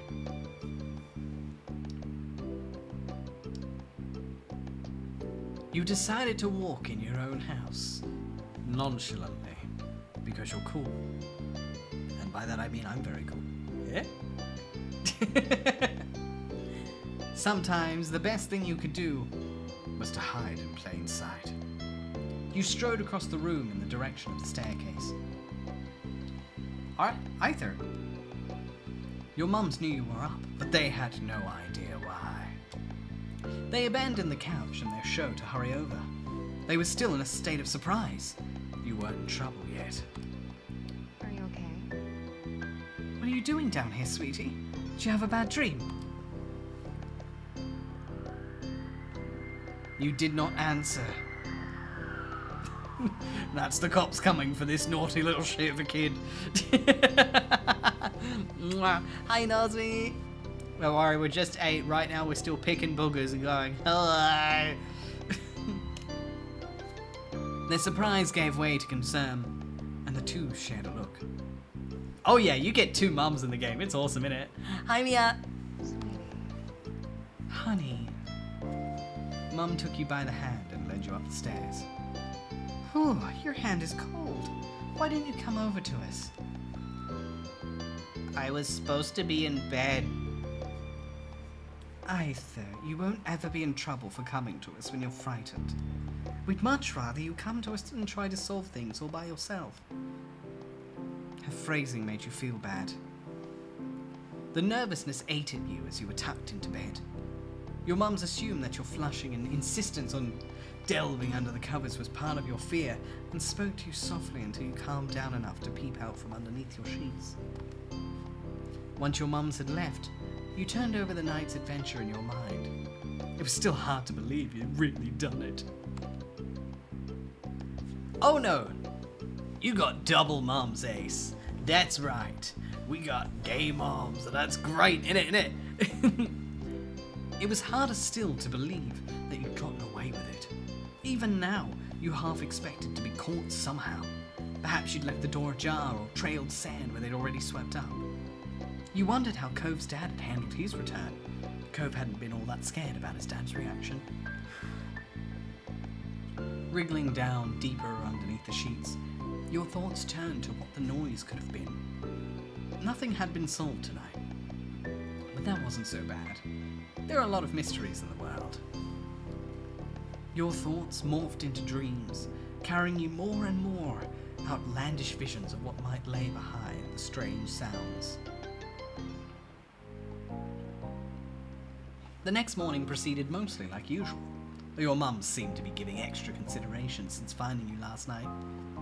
You later learned 𝐄𝐍 didn't end up in trouble for the nightly escapade either. It was unclear whether that was because his dad chose not to punish him, or if 𝐄𝐍 got away with it. It was amazing to you that it all worked out for you both.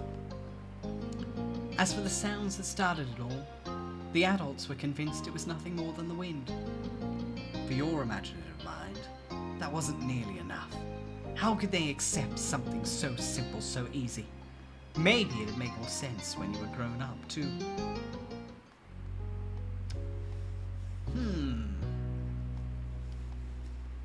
Alright. We've got shopping, grown up, library, long day, barbecue, sandcastle, run away and sleep over. Or we can just grow the fuck up. Ooh, let's do shopping.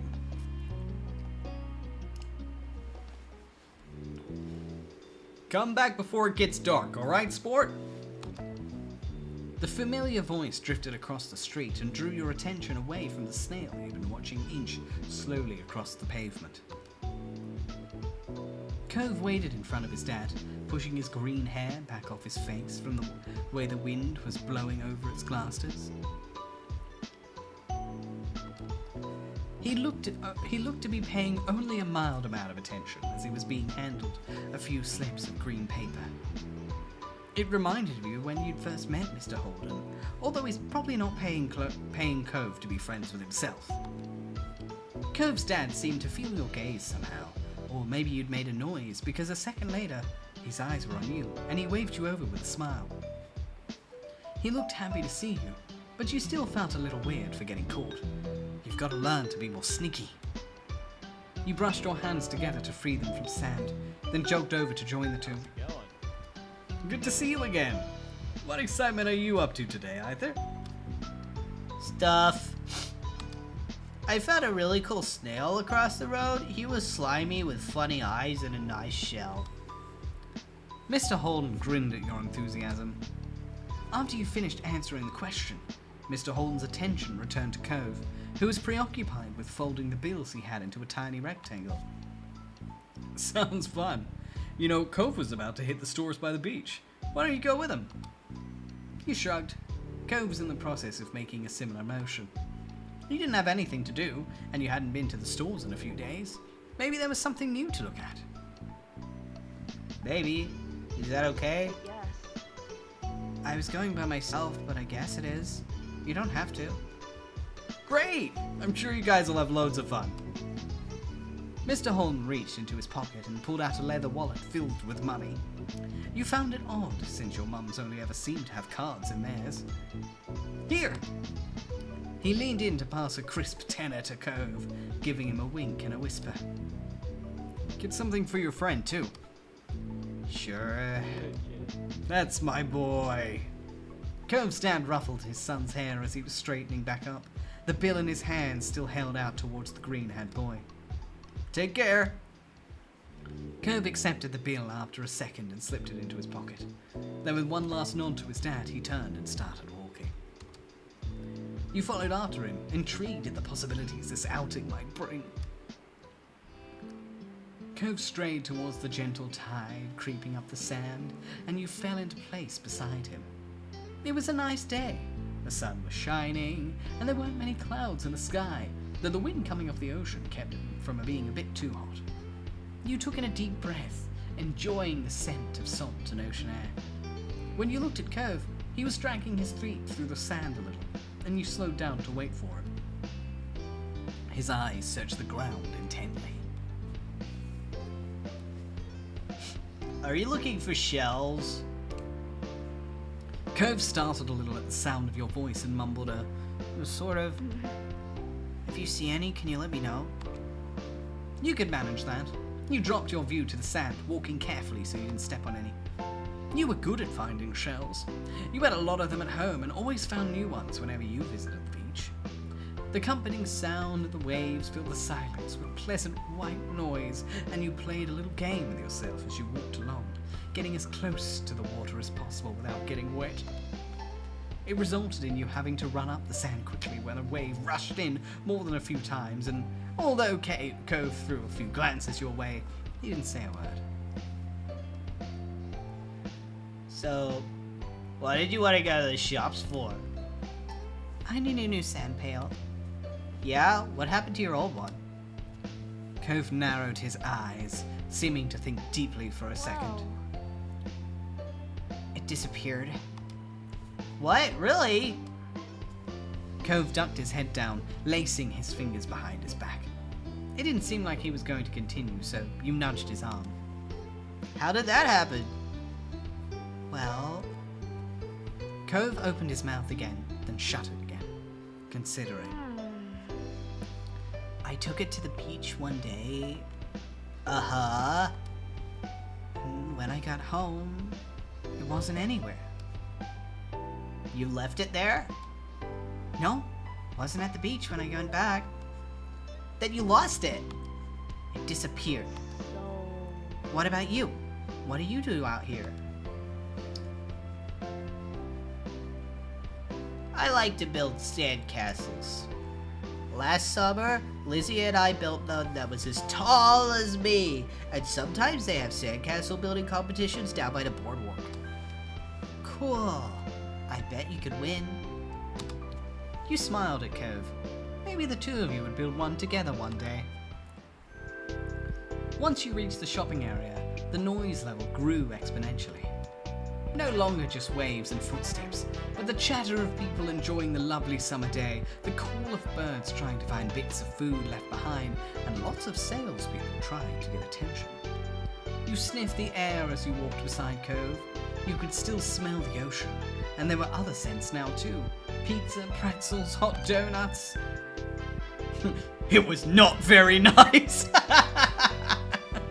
People hear the smell of food, the smell of the sea, that cheerfulness, the joy. It fucking sucked!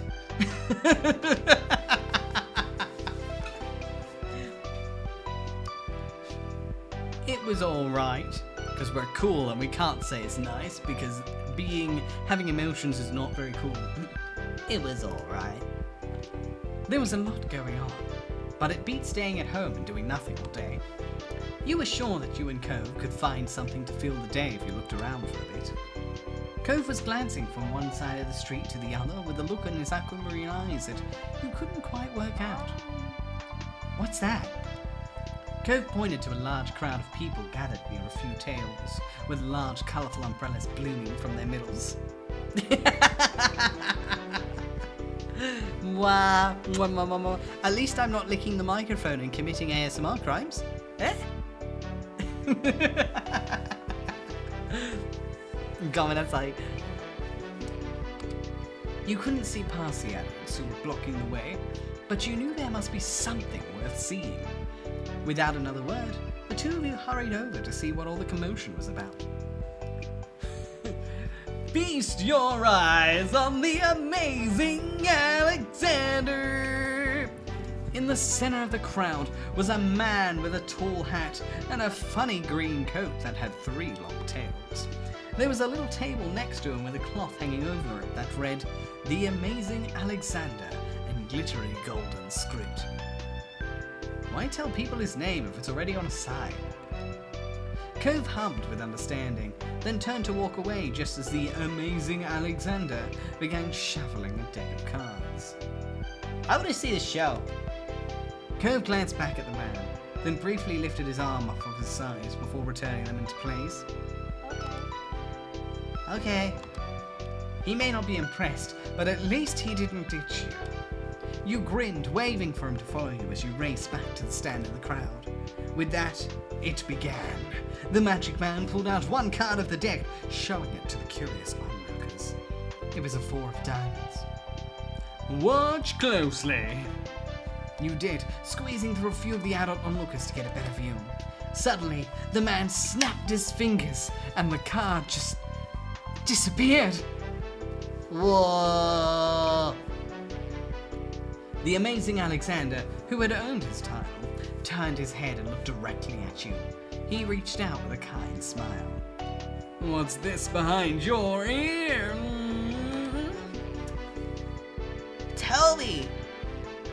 This had to be going somewhere, and you needed to find out. He smelled like popcorn and candy when he stepped closer. It was great. You felt a tug, and then he pulls the 4 of diamonds out from behind your ear. Oh! You knew that it couldn't really have come from your ear, but you still didn't know how he'd done it. There was a light applause from the crowd, and the man gave a deep bow. This is for you. The magician plucked a pair of balloons from a clump of them tied down to his table. Both were in the shape of a dolphin instead of being a normal circle. And one for your friend, too. Thank you for being my assistant. Wow! Now you are really grateful he chose you. After that, he went to someone else in the crowd.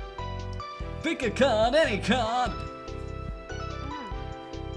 My uncle does that every time he visits. Not the balloons, the stuff with the cards. Oh no! Give me a moment. I'm gonna see if the TTS works. Give me a moment. Let me get Snoodle. Alright.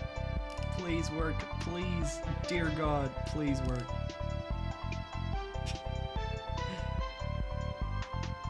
Come on. Alright, I think, okay. Yep, alright, and... Come on. Alright, yeah, Snoodle's offline tonight. I just opened up like, oh god, I got a jerry rig. I'll give you your points back, don't worry. Oh shit, no, Snoodle needs to be remade. Fuck. The reboot took Snoodle. Let's see.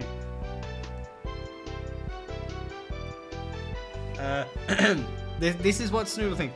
I think this game is really fun and that either is really cool. Yeah. See, my mouth didn't move, so that was definitely Snoodle.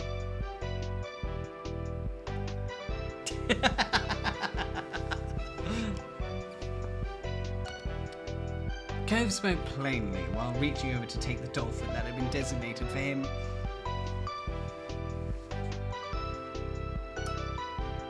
At least you had a fun time.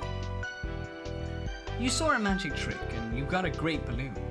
That was more than enough to make it a worthwhile event. Autocorrect like, me hungry.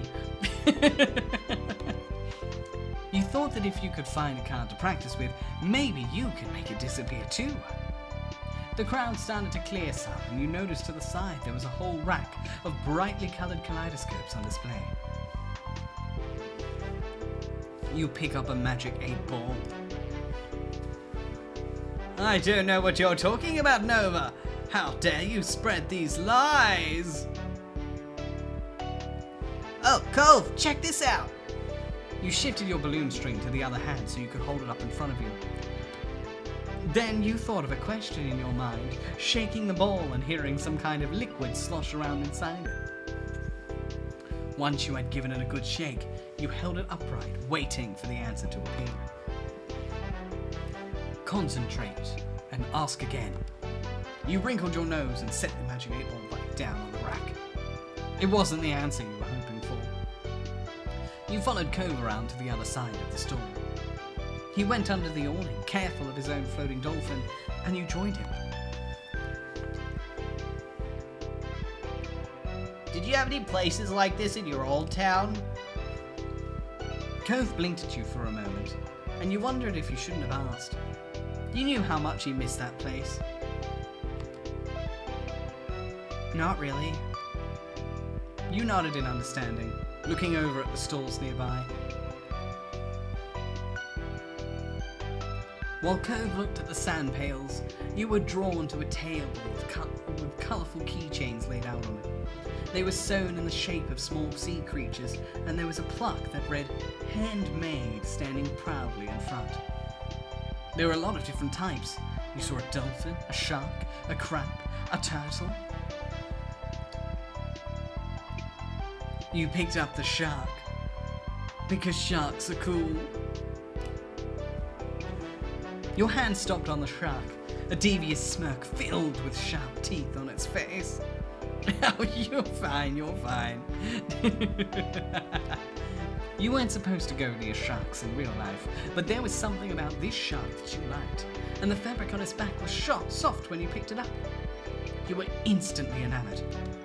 Checking the price though, your heart fell. $6. You didn't know much about money, but you thought that was a lot to spend on one thing. You rarely had more than a $5 bill to your name. Though that changed the day you met 𝐄𝐍𝐕 and his dad. You still had that $20 bill Mr. Holden gave to you hidden away in your room. It was a grand sum of money, but you couldn't spend something that was at home instead of in your pocket. Maybe you'd have to ask your mums to bring you here again one day, now that you knew what you wanted. Is that what you want? Huh? Oh. It's $6. I didn't bring anybody. Alright. It's fine. Really? Really? Cove took the keychain from your hands, and that was that. He was holding a small yellow bucket for himself, too. My dad told me to. You beamed, excited at the idea of displaying the keychain somewhere in your room. It was nice of Cove's dad to let Cove buy something for you, too. You had to remember to thank him the next time you saw him. After Cove paid, the two of you stepped out of the store side by side, your balloon dolphins knocking together and spiraling around in the air. You watched Cove hold up his new pail to his face, examining it thoroughly. Hey, Cove. Yeah? Why's your dad always giving people money? From what you've seen, that happens a lot with Mr. Holden. You've never met anyone else who shares dollar bills with people all of the time. Huh? I don't know. Cove didn't look like he really understood the question. For a second, he thought about mentioning the way you and his father had met, but decided against it. That was meant to be a secret, and you felt like your feelings might have been hurt if your parents were offering to pay people to be your friend. Cove looked further down the street, where different food carts were lined up. He rested his non-cast arm over his stomach, and just as he did, yours let out a light growl. You hadn't eaten since breakfast, and after all of this wandering around, you were definitely ready for some lunch. Let's get some food. Yeah. You wandered around for a short while, looking at all of the delicacies that were available. Everything looked delicious, as the different smells, both sweet and salty, wafted over to you, and your stomach growled even louder. After passing up hot dogs, snow cones, ice cream, and pizza, you both agreed on pretzels. Cove got something sweet and cinnamony, and you got one with chocolate. You licked your lips hungrily as the vendor handed your pretzel over, ready to take a big bite. Nom nom nom nom nom nom. It had tiny marshmallows on it, and it was dripping with chocolate, just how you like it. Your mums didn't like you to eat too much sugar, but this was a special occasion. You found an empty table close enough to the beach that the grit of the sand made terrible noises when you dragged the chairs out to sit down. These balloons are going to make it hard to eat. Cove placed his bucket on the table as he stared at his still balled up hand that was wrapped around the string. You opened your mouth to agree before an idea hit you. I know. After carefully placing your pretzel somewhere where it wouldn't get sandy, you tugged the balloon dolphin out of Cove's hand and tied it in a delicate bow around his wrist. Oh. Cove bounced his arm up and down in place, testing the stability of your knot. After watching his balloon jostle around but remain attached, he smiled, satisfied. Fuck, this is making me hungry. There. Now do mine. He repeated the ritual. Cove struggled somewhat with the cast, restricting his fingers on one hand and a string already tangled on the other. Got it. The two of you spend a moment admiring your handiwork, both hands now free to allow easy munching on your pretzels. You bit into the doughy treat, savoring the taste on your tongue with a smile as you looked over at the ocean. After a time, you finished your pretzel. You were done before Cove. It was boring not having anything to do. You pulled on the string of your balloon to bring it down to your level. Then you held the dolphin in your hands, manipulating it to make it look like it was jumping through the air. If you turned to face towards the beach, it almost looked like it was swimming in the waves like a real dolphin. Oh my god, Ghosty. Hey, if you had fun, that's all that matters. These guys being cute and eating tasty pretzels and fuck, I want one. A laugh came from your side. When you glanced back at Cove, he had left the remaining part of his pretzel on the wrapper and he was gripping his dolphin too. You know what? Just for the VTuber reference. Mine's name is Merryweather, and he's a prince of the dolphins. He wears a crown made of seaweed, and all of his friends are merfolk. Every now and then, he'll make friends with a kid and let them ride on his back. You sighed, wishing you could meet a real dolphin like Merryweather. What's yours? 𝐄𝐍 considered the question, placing the balloon against the table and resting his free arm across it in contemplation. It's...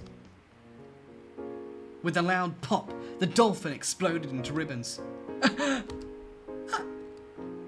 Oh no! For a second, all 𝐄𝐍 did was gape in shock, like you. Then his cheeks puffed up, squinting his eyes, and you saw tears start to glisten. Mary gotta make a new model now.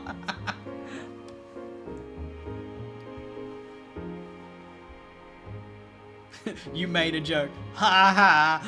It's just immediately cancelled. You know what? I'll be a nice little shit.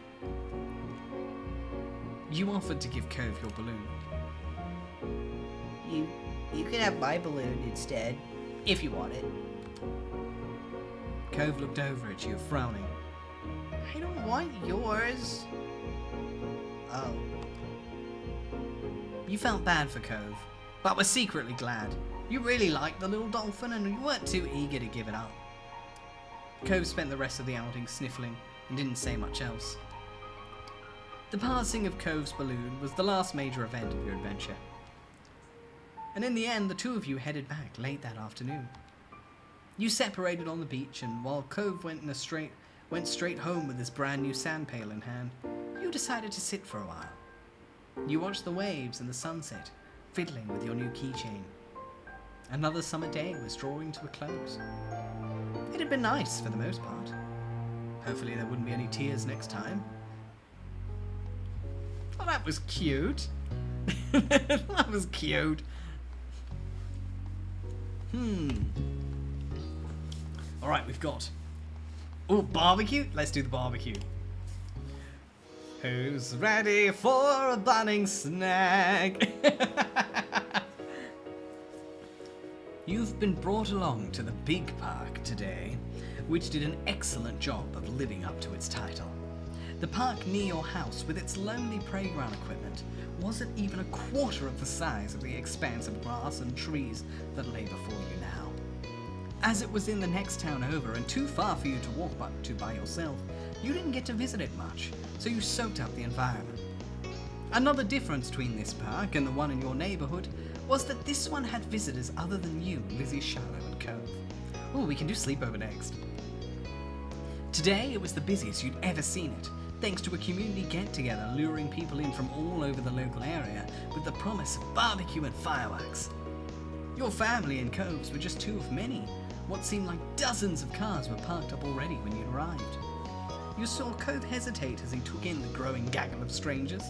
By your mummy, Lizzie bounced on the balls of her feet, barely containing her excitement. Ooh. You know what? Let's be a little realistic, because we are looking forward to the fireworks tonight. You couldn't wait for the fireworks. It was gonna be so cool!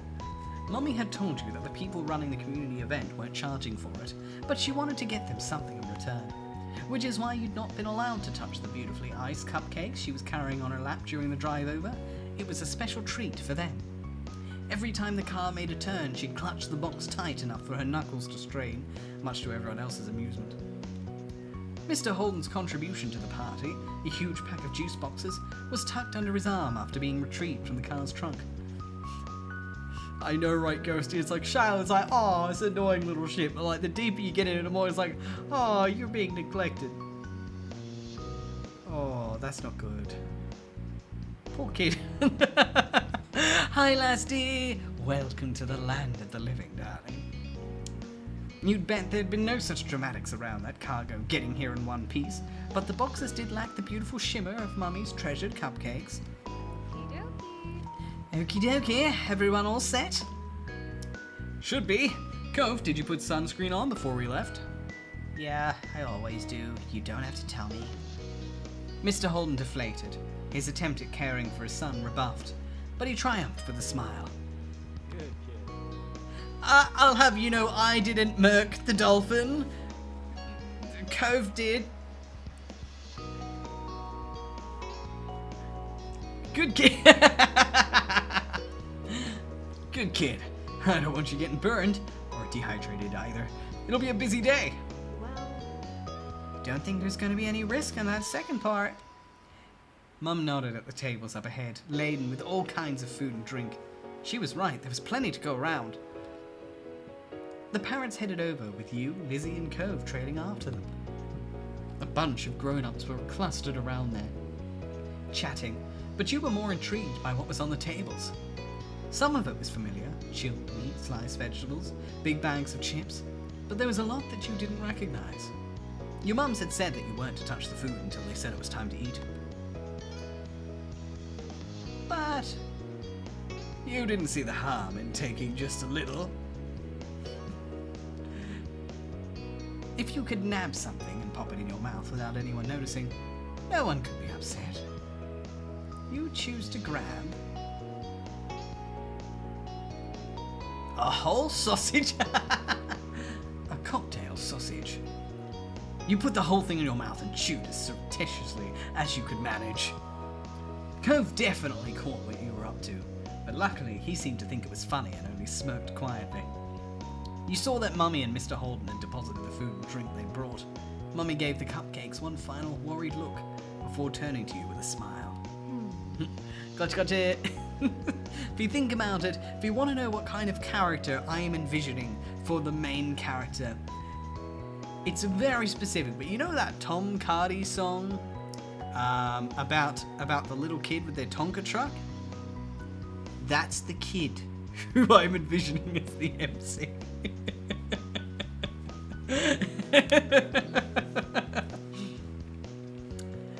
Since that's the topic at hand, how about we freshen up with something to drink? Yeah. That'd be great. Along with the ones out, there was a giant ice cooler on the ground, stuffed full of cans of soda, boxes of juice and milk, as well as bottles of water. And your drink was soda. The bubbles in the soda tickled your nose as you gulped it down. Tsundere main character. It's not that I like you or anything. Your little group took a break while everyone quenched their thirst. Mr. Holden smacked his lips, pantomiming enjoyment.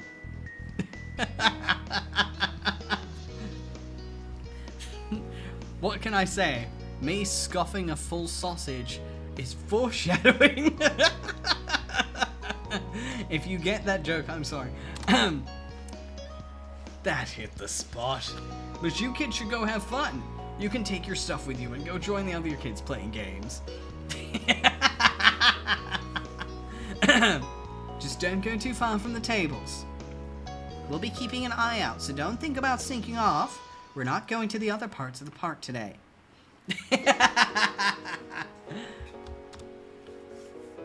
Lizzie huffed at their comments. They did sound directed at her, but she scanned the surroundings. Nodding her head towards a group of kids like a general directing their battalion, she pointed the way. Come on, let's go over there. Cove's mouth was downturned as he looked from the parents and the other adults to the new kids, clearly not favouring either option. But ultimately, he hunched his shoulders and tagged along after Lizzie. You went to play with the other kids too. You followed after Lizzie and Cove, who were waiting for you on the outskirts of the group of parents. Hurry up! You picked up the pace, moving into a jog, but when Lizzie pelted away at full speed, you and Cove had no choice but to break out into a run. The other kids were far out in the field. Still, at your speed, it wasn't too long until you'd reached them, and as you'd approached, they turned around to greet the newcomers. Hi, I'm Lizzie. That's my little brother Arthur, and the one with the cast is Cove. Hi.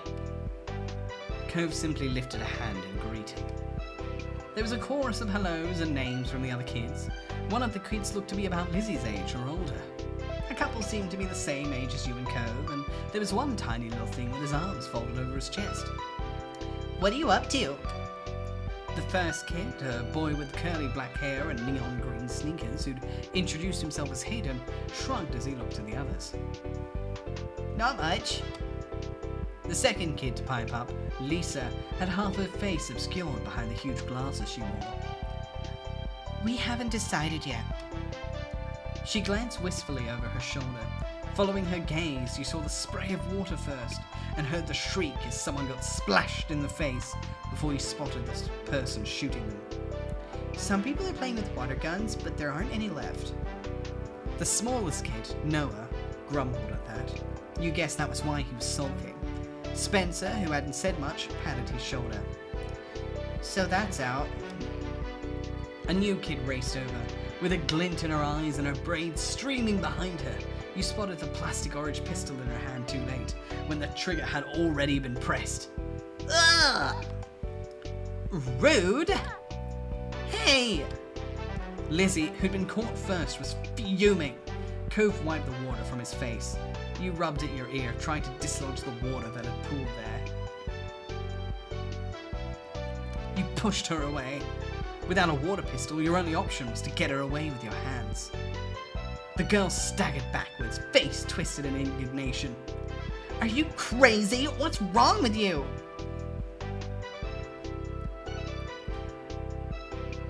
What's wrong with you?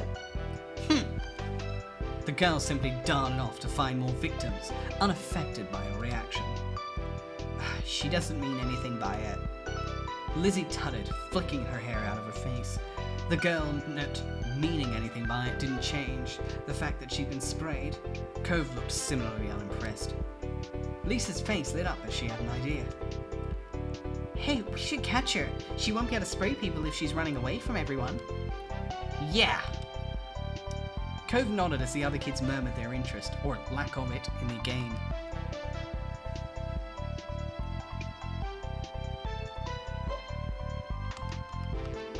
Accidentally scroll back. Whoops. Okay. You joined the group of kids in tearing off after the girl with the pistol. Spotting you all over her shoulder, she laughed and shot her pistol in the air. Only a couple of drops squeezed out. She swerved, causing discord within your team as someone stood on your foot and you collided with Cove's shoulder. Whoops. He frowned but didn't say anything as he kept an eye on his target. You were closing in on the girl, but you weren't alone. Lizzie's face was set with intent, and the two older kids were hot on her heels too.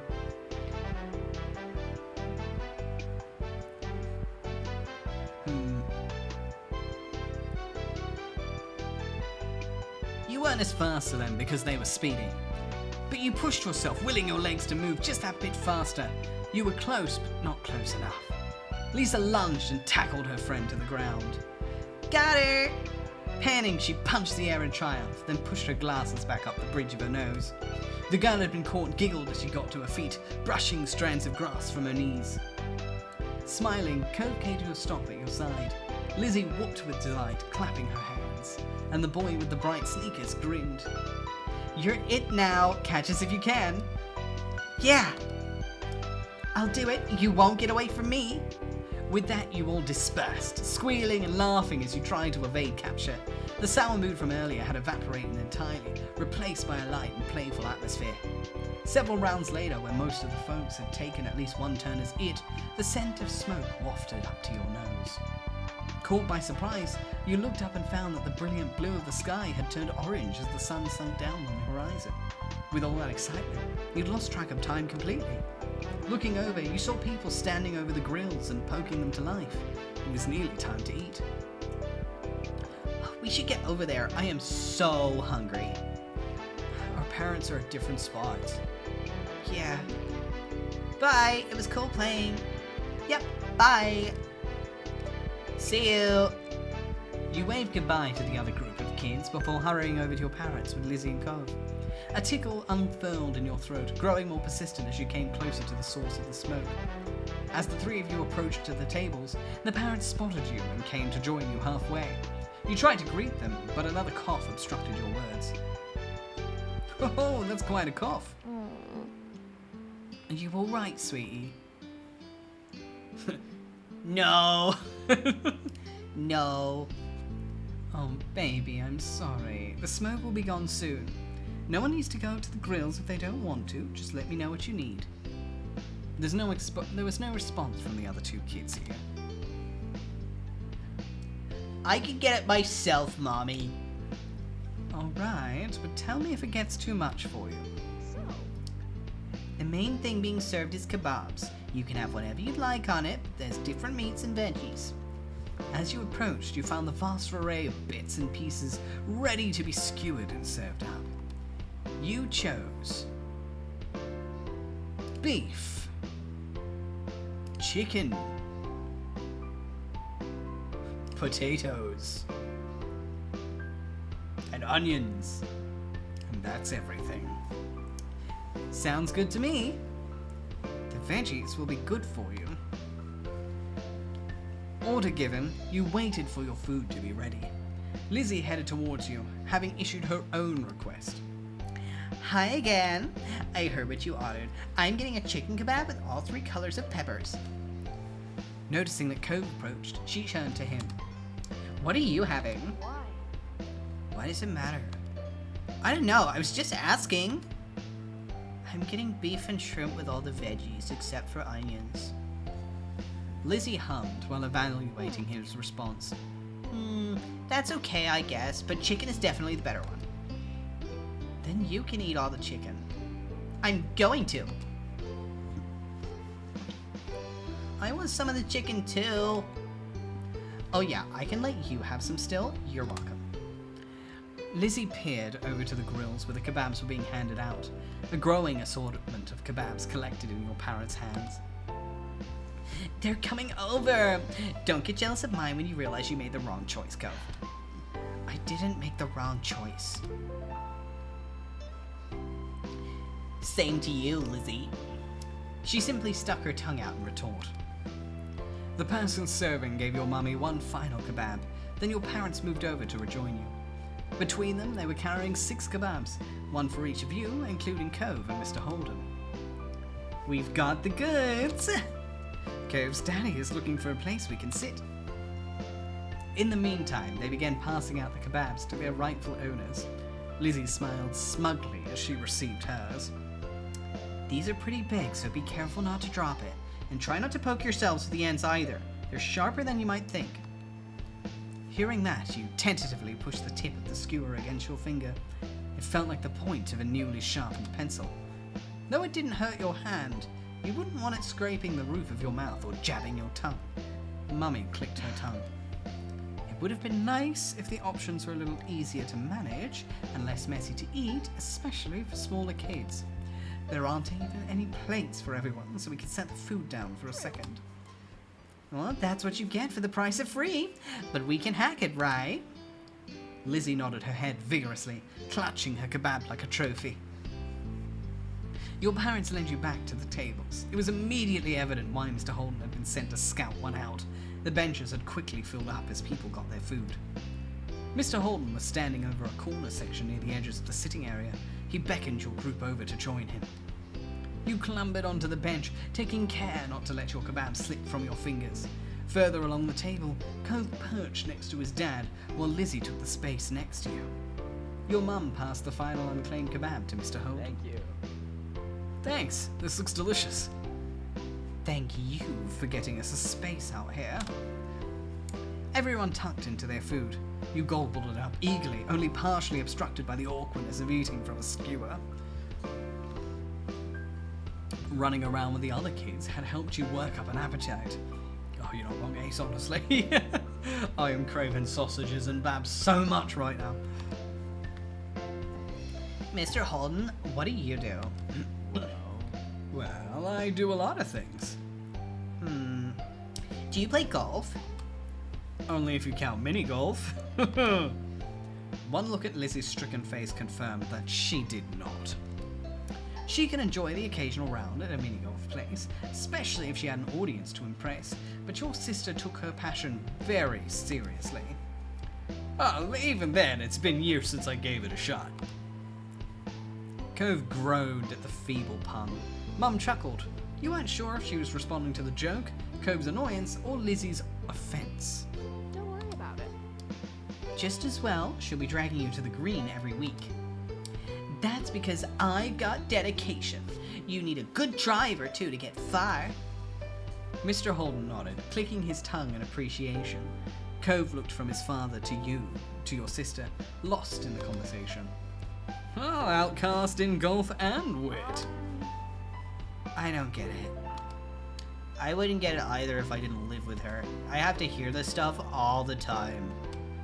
You should give real golf a try. Maybe I'll even teach you some tricks. Don't try to change my dad to be more like you. Lizzie gave Cove a dirty look at the accusation. Mummy felt the need to move the topic ahead before it got heated. Nice. Oh no! I've heard a lot of bunnies have stopped having the snags since COVID. They need to bring them back. Bring back bunnying snags, goddammit. At this point, we'll just be left with the parliamentary sausage. Sins! Oh, that's really sweet of you, but I'm sure Mr. Holden is busy. He might not have time for another hobby. Yeah, I don't think I'm made for that.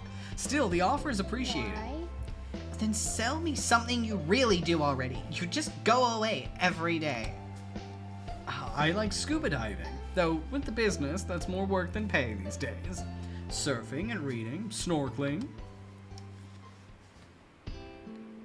Wow, it's a good thing you live by the beach. Don't I know it? I have nightmares about moving inland. No way. That is not a good joke. The sun had been setting when you got your food, and by the time you'd finished, night had truly fallen. Your sticky fingers were the only remaining evidence of your meal.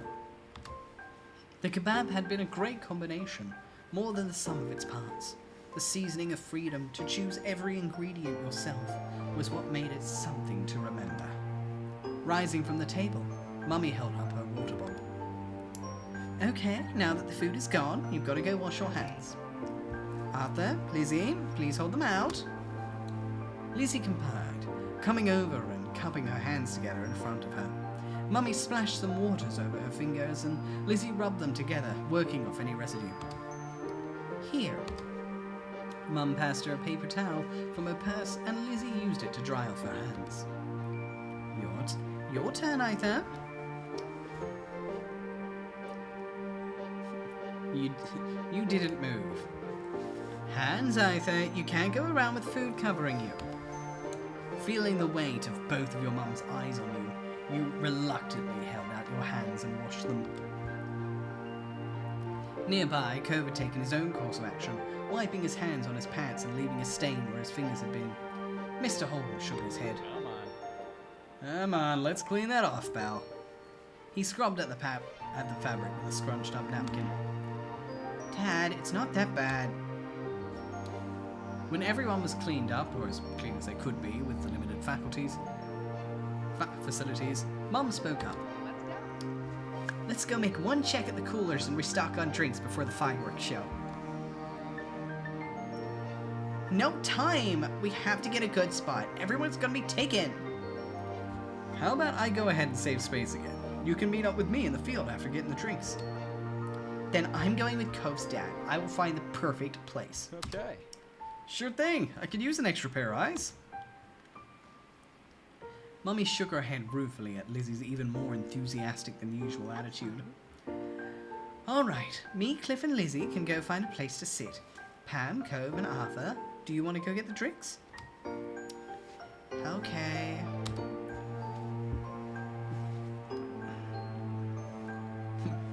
You considered your options. You wanted to choose the drinks and you wanted to have your say about where you watched the fireworks from. It was a tough call. Pick something! We don't have all night.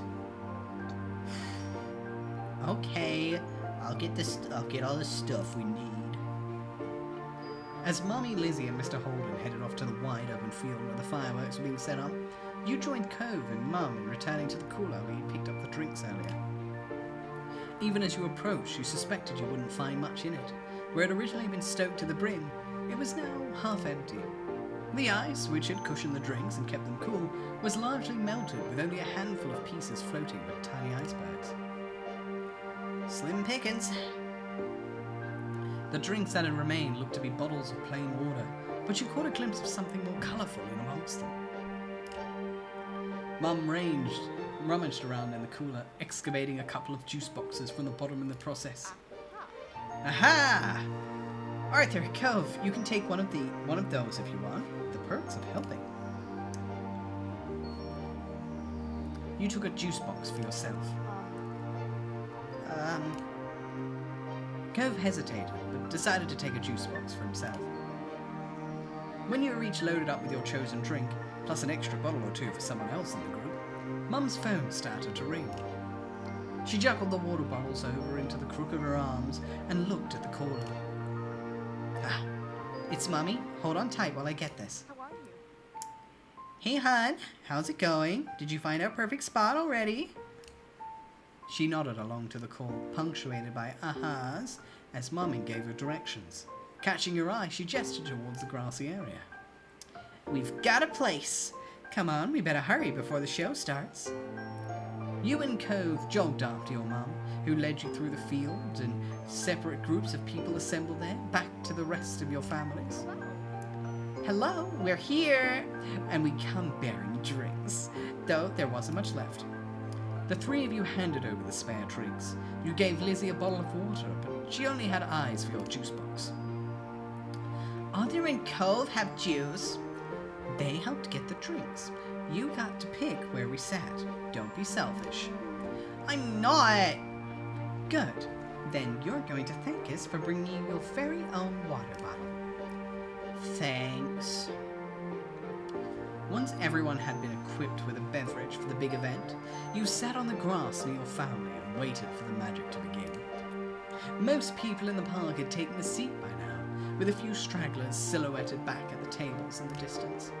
A few rambunctious kids were still dashing about, but their number was steadily decreasing as their parents called them over and restored order. Someone bearing a cardboard box weaved between the groups, pausing every so often. You nudged Lizzie and pointed. What are they doing? Well, it looks like they're handing something out. I can't make what it is. I hope it's not drinks. Mummy chuckled, but Lizzie and Cove were now watching the bestower of mystery goods keenly. Are they going to come to us too? Mummy put her hands on top of your sister's shoulders, as if she feared Lizzie might bolt over to the stranger. Lizzie didn't even glance at her, eyes locked on the potential prize. I don't know. We'll have to wait and see. You were intrigued. Studying the man with the box closely as he gradually meandered nearer, you could make out that he was handing out small items to most of the groups he was stopping at. They seemed too short to be water bottles, but beyond that remained a mystery. Then the box man made his way to your group. Evening! I'm handing out dessert. Any takers? There's dessert? Lizzie squealed, hopping off the ground. The man chuckled. Ah, fuck, I want it. I'm gonna take that as a yes. Ice cream's on the menu, vanilla flavored with a twist of either chocolate or strawberry syrup. Nice. None for me, though. Thanks. Same, but the offer's appreciated. I want chocolate. Can I have strawberry? And a strawberry for me too, please. Now you were going to have to make a decision. Chocolate or strawberry? Fuck, that's hard. Strawberry, chocolate. I want strawberry. I want chocolate. Neither. You were lactose intolerant. You didn't get either. No, fuck you.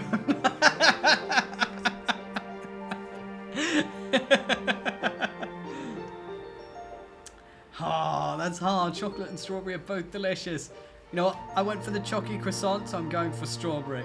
I don't you know, actually, no. I'm just curious what this option is. You were lactose intolerant. Your mum's always had a thing in their purses you could take to help your stomach feel better. Yes! So you decided to get some, and you wanted strawberry. I'm gonna have strawberry. Reaching into the box, the man brought out the requested ice creams and tossed them out. It came packaged in a little plastic cup, complete with a wooden spoon stuck to the paper lid. The condensation wet your fingers in a pleasant way. Thank you. Thank you. Kids, are you going to thank the nice man too? There was a chorus of thanks, and he cordially nodded and walked off to the next group. The man couldn't spend much time with each group, considering how many he had to get to. You peeled back the tab that covered the ice cream and got right into your unexpected treat. It tasted amazing. Lizzie was definitely enjoying hers. 𝐿𝐻𝐕𝐓 was too. Lizzie munched away happily, but it ultimately didn't succeed in monopolizing her attention. Eyes wide, she looked at her mummy and pulled on her pants. I didn't get strawberry. Can I have some of yours, please? Of course. Of course, sweetie. Lizzie cooed with excitement as Mummy presented her with a dollop of the ice cream and syrup mixture. Licking her lips, Lizzie lapped it up. Mummy, come on now. Lizzie has all the ice cream she needs. She simply laughed and pinched Lizzie's cheek, then dug her spoon in again and held it out to you. I just can't resist. Arthur, would you like some of mine? He's already got that flavor. But that's not the same as getting a little extra from your mummy. You accepted the bite. You ate the treat being offered, much to Mum's chagrin and Mummy's delight. 𝐿𝐻𝐕𝐓 watched the exchange silently with a blank expression. Mum, on the other hand, shook her head, a fond smile on her face. Well, you better at least give me some too. You could have gotten your own if you wanted ice cream. What? The kids have ice cream already, and they're getting some of yours to boot, and I have nothing. Now is when you decide to be firm. Laughing, Mummy fed some ice cream to your sulking mum. She could never actually follow through with being tough. There, all better now? Yes. Good. How about you, Cliff? Would you like some? No, I'm still okay. But thanks for keeping me in mind. 𝐿𝐻𝐕𝐓, it's only fair that you get the choice too. 𝐿𝐻𝐕𝐓 shook his head firmly, concentrating on his own cup. Mummy smiled. Okay, as long as no one is feeling left out. Mummy was always so nice to everyone. Hi, Maddie Love Sunny. Thank you for the follow. I truly appreciate it, darling. Thank you. Wow, and welcome in. Then, the first firework cut through the sky, whistling as it ascended until it hit its crescendo with an explosion. The park flashed as if around. Squealing, Lizzie leapt to her feet, her forgotten ice cream tumbling to the ground as the firework crackled into tiny drops of glitter in the sky. It's starting! Everyone else looked up to the sky as another firework whizzed through the air. With each explosion, Lizzie would jump into the air. It was impossible to tear your eyes from that scene. 𝐿𝐻𝐕𝐓 sat by his dad, captivated by the sky sparkles and the flashes overhead. I appreciate that, dear Mary. You've got good taste. It's a great game, innit? Mr. Holden watched the fireworks scene impassively. He did smile at you and even gave a thumbs up when he noticed you looking over. Mummy hopped to her feet, pulling Mum with her, pushing her into joining Lizzie and jumping up in tandem with every crack of a firework. Mummy then bent down to offer you a hand up too. You got up to join your family, beckoning for 𝐿𝐻𝐕𝐓 to join. 𝐿𝐻𝐕𝐓 ignored your invite, choosing to stay outside of your circle. You brushed his rebuff off easily, washed away by the way your mum's face is lit up, literally and metaphorically as you approached. The four of you shrieked and leapt along with the sparkles in the sky, not trying to contain your joy experiencing the sights together. The fireworks continued, some twisting like the coil of a spring as they arched into the air, others shooting straight from the ground and shattering into a million tiny specks. Every colour got its spotlight in the show, from fiery reds to eerie greens and blues that could rival the ocean. You eventually noticed that at some point Mr. Holden had let 𝐿𝐻𝐕𝐓 perch atop his shoulders, or more likely, 𝐿𝐻𝐕𝐓 had to be persuaded to give it a try. Still, 𝐿𝐻𝐕𝐓's face was covered with a wide smile that matched his father's own. You imagined the view from way up there was pretty impressive. It was also nice that they were getting along for once. The show built up to a grand finale that boomed over the park and filled every inch of the sky, the twinkling lights representing the full spectrum of the rainbow. And as the final glittering embers dissolved into the night, you released a deep breath. The after image was still burned on your retinas, leaping up behind your eyelids with every blink. With a minute, the image had been lost, but it was burned deeper still in your mind. You'd been so focused on the show that your foot had gone numb beneath you, and it was only when you attempted to stand that you felt the tingling sensation of blood rushing back to your toes. 𝐄𝐍𝐕𝐓 was on the ground again. Your eyes looked momentarily, then you turned back to your family. The news that 𝐄𝐍𝐕𝐓 and his dad would be coming with you to the once-a-year event hadn't been that great. You could admit now, though, that it hadn't been as bad as you'd feared. But it would take far more than not actively ruining one event for you to consider 𝐄𝐍𝐕𝐓 a friend. Though the sun had gone down long ago, the air on your bare arms was warm. You took in your giddy family, their spirits buoyed by the firework display, and smiled. This had been a pretty special night. Aww. Fireworks are so cool, aren't they? Oh no, Marty. I do hope you get to see fireworks again at some point. It's like I live, I guess, like in a city suburb. So like not in the city, but like in a suburb around the city. So like there are the fireworks in the city for like New Year's and stuff. But yeah. That being said though, in about 40 odd minutes, because I'm in Australia, so it's about 40 minutes till midnight, so 40 minutes till the New Year. We're actually going to watch the Sydney fireworks live stream together. Oh, no, I have not done that yet. Let me do... Thank you for the... Oh my god, I'm an hour late. My bad. Thanks, Kim. Hi, Isabella. How you doing? Arms in front, up over the head, and... yeah. Well, there you go. It's a win-win. Thank you, Maddie. Nom nom.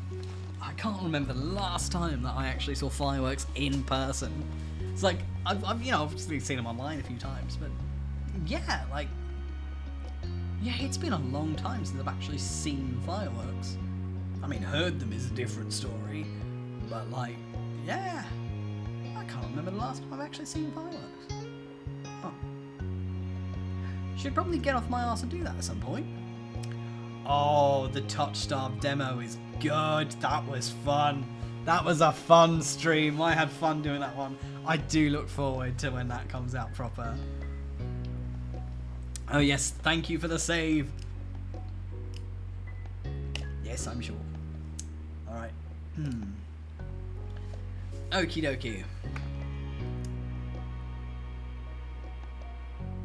Alright, so our options now is we've got Grown Up, Long Day, Sandcastle, Library, Runaway, and Sleepover. The fireworks are coming for you, Ace. Oh yeah? I hated it, just no. Australia midnight is in 40 minutes. The new year is coming. Oh, still new laptop. That's friggin' amazing, by the way. Oh, Mario, I know the feeling. I shit you not. Like, I shit you not. Literally last weekend, I had to factory reset my computer because the OS shat itself. Luckily, I'm actually a tech nerd, so I was able to fix it, but dear lord, it was 24 hours of beating this thing with a metaphorical spoon. Alright. With the exception of the talk to Snoodle Redeem not working. Everything else, so far, knock on all of the wood, he's actually going surprisingly okay. That's pretty damn good. It's about hell yes. I'm super happy for you. Fuck yeah. Oh no, you might have to do like a hard reset. Cause like sometimes it does help. Just make sure to save all your files first. Oh well. I mean in that case if your laptop's better then fuck your desktop. It's like, oh, at that point.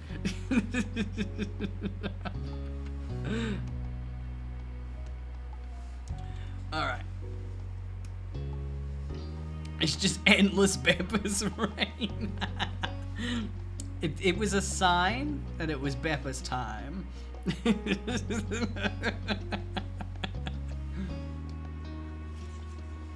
Alrighty. So, so long. Yeah, I know. Yeah. Oh, because like I'm not sure. Is it even legal? I don't even know. I'm not sure if it's even legal in Australia for us to actually use fireworks, unless like you've got a permit or you're out in the country. But like I can tell point blank, if you use fireworks in Australia, you kind of get your ass handed to you. So like I have never used a firework myself ever. I've only seen like fireworks shows and stuff like that. Oh no. I hope your brother was alright though. I mean, I can't imagine what. Alright, not legal in Australia. Yep. Yeah, I had a feeling that was the case, yeah. Oh, yeah? Need to go on vacay to America just so I can play with fireworks. Yeah, we can have the shitty little sparklers. We are allowed to them. I grew up with the shitty little sparklers.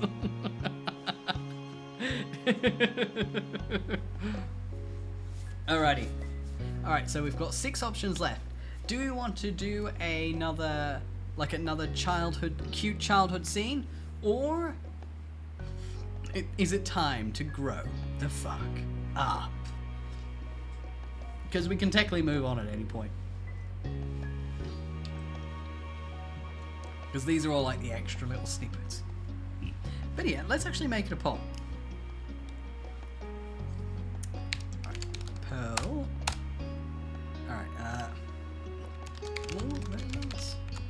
Or...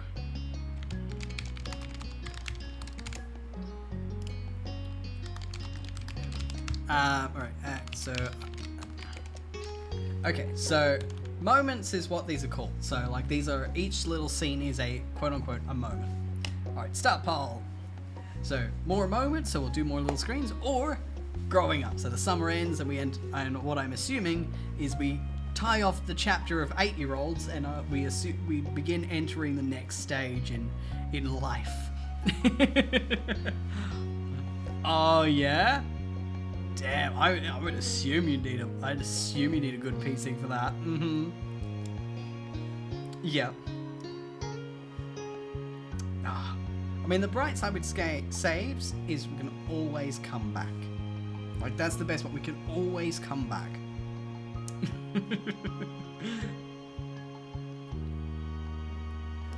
Alright. Oh, everyone is very hard voting growing up. Alright, and... Alright, so Moments is on 2, but Growing Up's on 8. We have done 4 scenes, though, which is really good. And actually, these are really cute. Like, at some point, like, we'll play the game through, and... Like, at some point, we'll play the game through, but, like, once we've done that, it'll be really cool to actually like come back and revisit the scenes we haven't done. I'll keep people in. Right. And then summer ended. Wait. Move on to the next step. Are you sure? The people have spoken. Yes. I'll never get tired of that view. You stood beside your mums and Lizzie as the 4 of you watched the sun dip into the ocean somewhere far, far away. You like to imagine it cooling off in the water, resting itself before getting ready to shine brightly again tomorrow. That was a fun day. I didn't know they had magicians on a shopping street now. Neither did I. Oh no, we're so dull. Let's get out more. He didn't do real magic, Mom. Well, how did you figure that one out? 'Cause I know that's not what real magic looks like. Oh, Lizzie, dear, there's all kinds of magic in the world. Lizzie gave Mummy a suspicious look, but didn't dispute the claim. Well, we can't sit out here all night. Time to hurry home and get cooking. Who's helping with the dinner? Lizzie immediately let out a groan. Mom, summer's almost over. The protest was obvious. You could practically see school on the horizon. So you certainly didn't want to spend your last bits of freedom cooking dinner. You could do that any other day.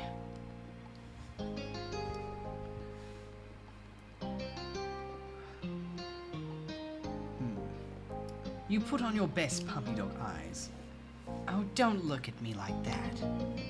Like what? Soon we'll have homework and reading to do. We can't do work now, too. Lizzie made her case and then stomped her foot on the ground. You mimicked her, feeling that would add something to the argument. Well, oh come on, Pam, I can help you with dinner. Mummy leaned in for a hug, and you knew that you were very close to victory. All right. But as soon as dinner's ready, you lot are coming inside, understood? Yes, Mom. Yes, Mom. So much to do, so little time. Maybe I could still get the seashell bracelets, a tie and trinkets. Ooh, or maybe the playground. Ooh, or the fireflies would probably be coming out, right? Don't I get a say in this? Lizzie looked over at you, narrowing her eyes like she was very seriously contemplating the answer to that question. A strong gust of wind made you shiver. Lizzie huffed as she wrapped her arms around herself. Ugh, doesn't the wind know that summer's not over yet? That's all Lizzie has said before abruptly turning on her heel and heading off in the direction your mothers had gone. Where are you going? I'm going to my room.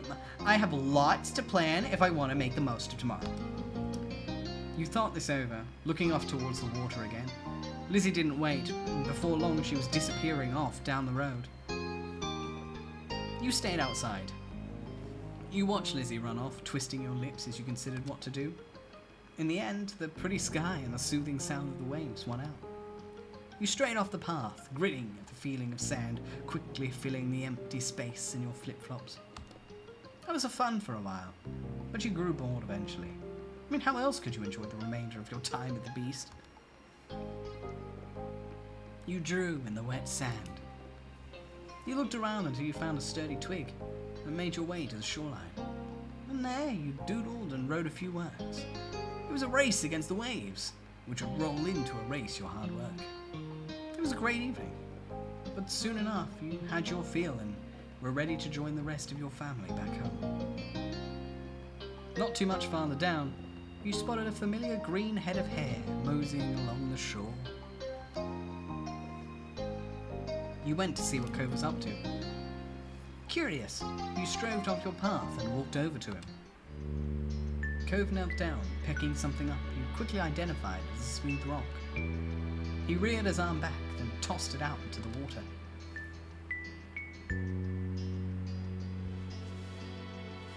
Oh, we get to pick how good his toss was.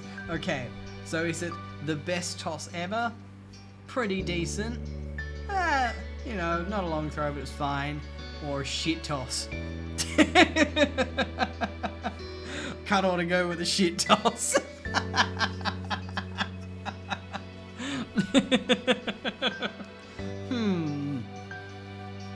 Yeah, let's go with a shit toss. I bet he can toss stones better than you. That's why I'm making him do a shit toss, because it's probably still better than I can toss. The rock sunk kind of like a rock and fell back down almost right after he tossed it. You can't skip rocks in the ocean. 𝐄𝐕𝐓 jumped a little, and you let out a small giggle. Sorry. What are you doing out here? Me and Lizzie and our parents went shopping today. We just got back. And why aren't you with them? Before you could say anything, 𝐄𝐕𝐓 was already turning back to the ocean, like he didn't actually care about the answer. But he wouldn't have asked if he didn't care, right? Our moms went home to start dinner. Lizzie got cold, so she went back in too. 𝐄𝐕𝐓 was looking down at his cast, scratching idly at the pink surface, even though you were pretty sure he couldn't feel it. His brows were furrowed, and there was a frown on his face. It's not fair. I've had to wear this cast for ages now. Can't even swim. How'd you get it? I was jet skiing.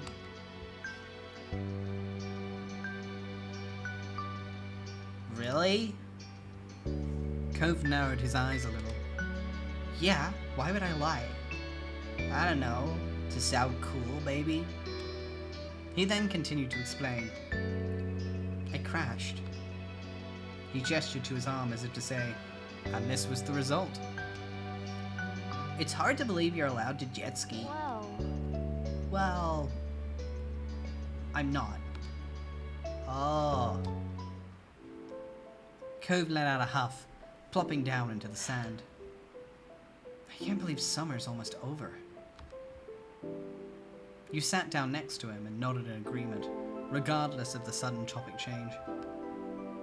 I don't want to go to school. I mean, I would. I want to go to a new school.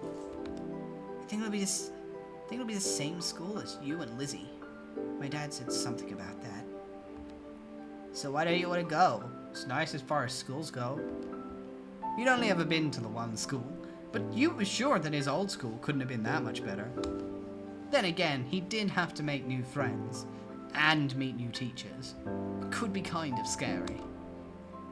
Cove shook his head, then wrapped his good arm around his knees as he drew them to his chest.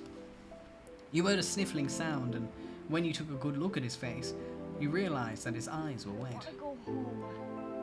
I want to go home. You weren't sure what to do. Fuck you. It felt weird just to leave him here, crying. But what could you say that would help? You frowned a little, starting to stand. Okay. Well, bye then. Cove gave his head a small shake. No, I want to go back home. Oh, right.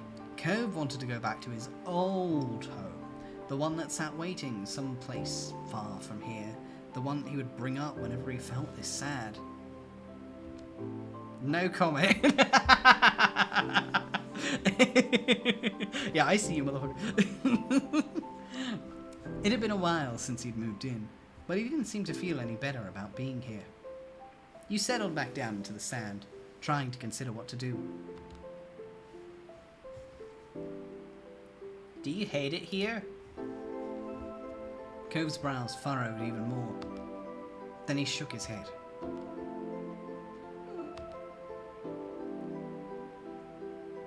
You're not gonna leave, right? You'll still be around? The question was a little surprising. Of course. Your parents would have mentioned if you were going to move or something, right? After a second, Cove gave a little nod. Once I get my cast off, we can go swimming.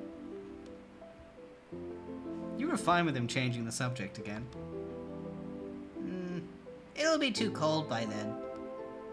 You smiled, so we'd know you were only kidding. Cove smiled and then looked back to the waves. My dad keeps saying I'll get used to everything eventually, that I'd feel better then. It used to make me angry. I didn't want to get used to everything. You spared a glance over at Cove and saw the anger had slipped off his face in favor of something almost puzzled. But maybe that would be okay after all. As long as I really do feel better. I can't see it. The two of you sat quietly, just taking in the sound of the waves. Lost in thought, you started a bit when you heard a faint, familiar sound. The sound of your mum shouting your name. You looked over your shoulder, realizing it was probably time for dinner. Had you guys been sitting out here for that long? You stood and dusted the sand off yourself. My mom's calling. It's time for dinner. You should come. Cove looked up at you, expression screaming reluctance. Yet ultimately, Okay. when you smiled, Cove returned with one of his own. But the two of you couldn't stay there in your own little world any longer. You were being called forward. So the both of you ran off towards your house, leaving the waves and summer behind. Swoosh.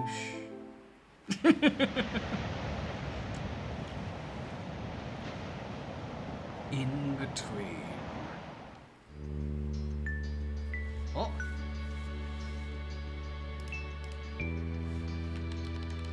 Fixing this shit.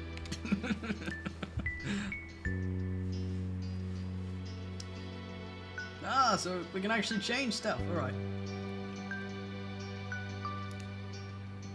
We're gonna have a phase.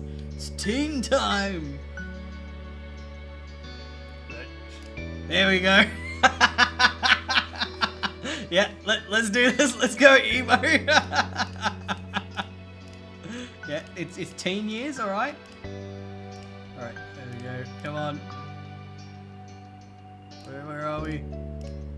I want something that says, "You're my husband of business. This is my last resort." Oh God, two-tone. Oh, that's some emo shit. Oh yeah, let's go long and emo. Long and emo. Let's do this. This is the long and emo phase.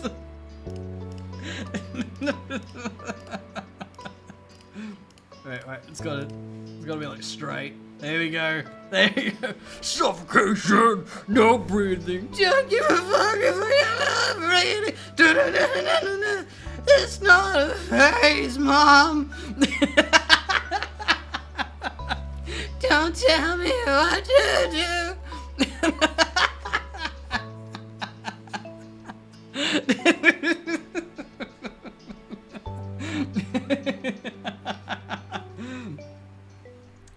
Let's do this. Alright, change flame. Right. Cool scars. Cool. Just actually proper gross. Alright, let's have some freckles, why not? Wait. Oh my god. I can have thick lips, guys. I can have thick lips. Why? Wait. Oh no, I can't see my earring. Wait. We're gonna very briefly.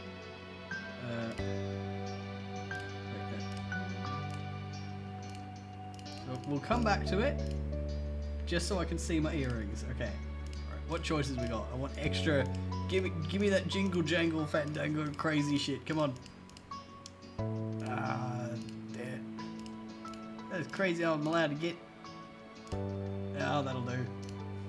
Okay, alright. There we go. Back to edge.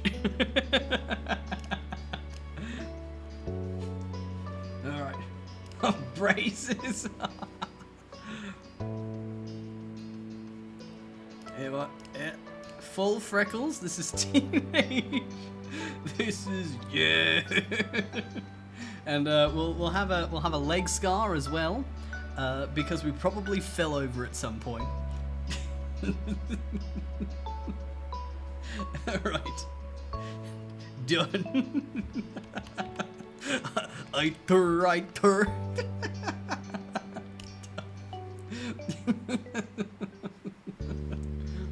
Alright, at this point, fond.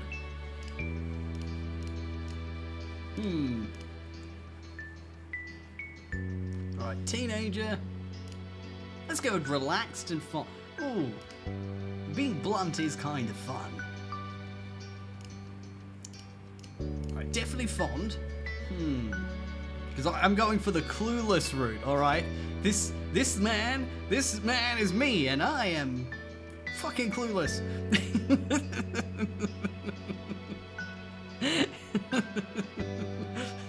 Alright, let's go with direct. Direct is fun. We're doing this for the hee-hees. Okay, ready? Alright, direct fondness. Let's do this. Oh! Choose to custom. Okay.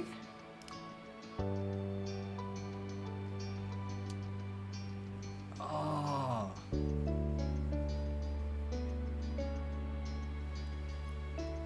I don't know if I want to customize him. Let's have a check. Oh, that's adorable. Oh, okay. Teen Cove is adorable. I just wanted to boo boo boo boo boo boo boo boo boo. All right. Let's see. we can customize our Cove.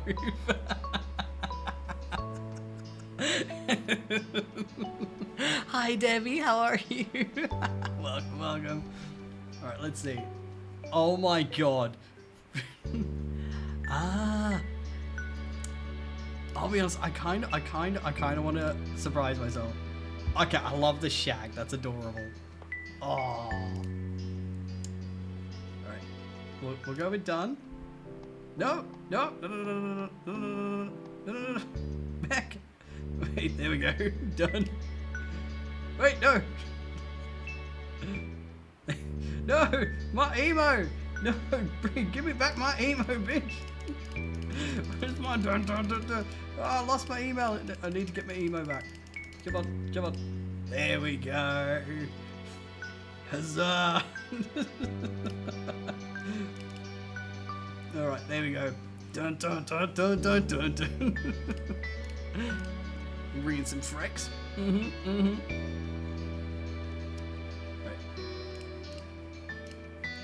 Now that is like scene kid emo extra drama. 3 color hair split. Email, not him. That's for the adult Alright, we'll fix this as well. Alright, and done. Alright, direct finesse. There we go. Alright, ready. Yes. Alright. Okay, so if I hit neither, it's based on our previous choices.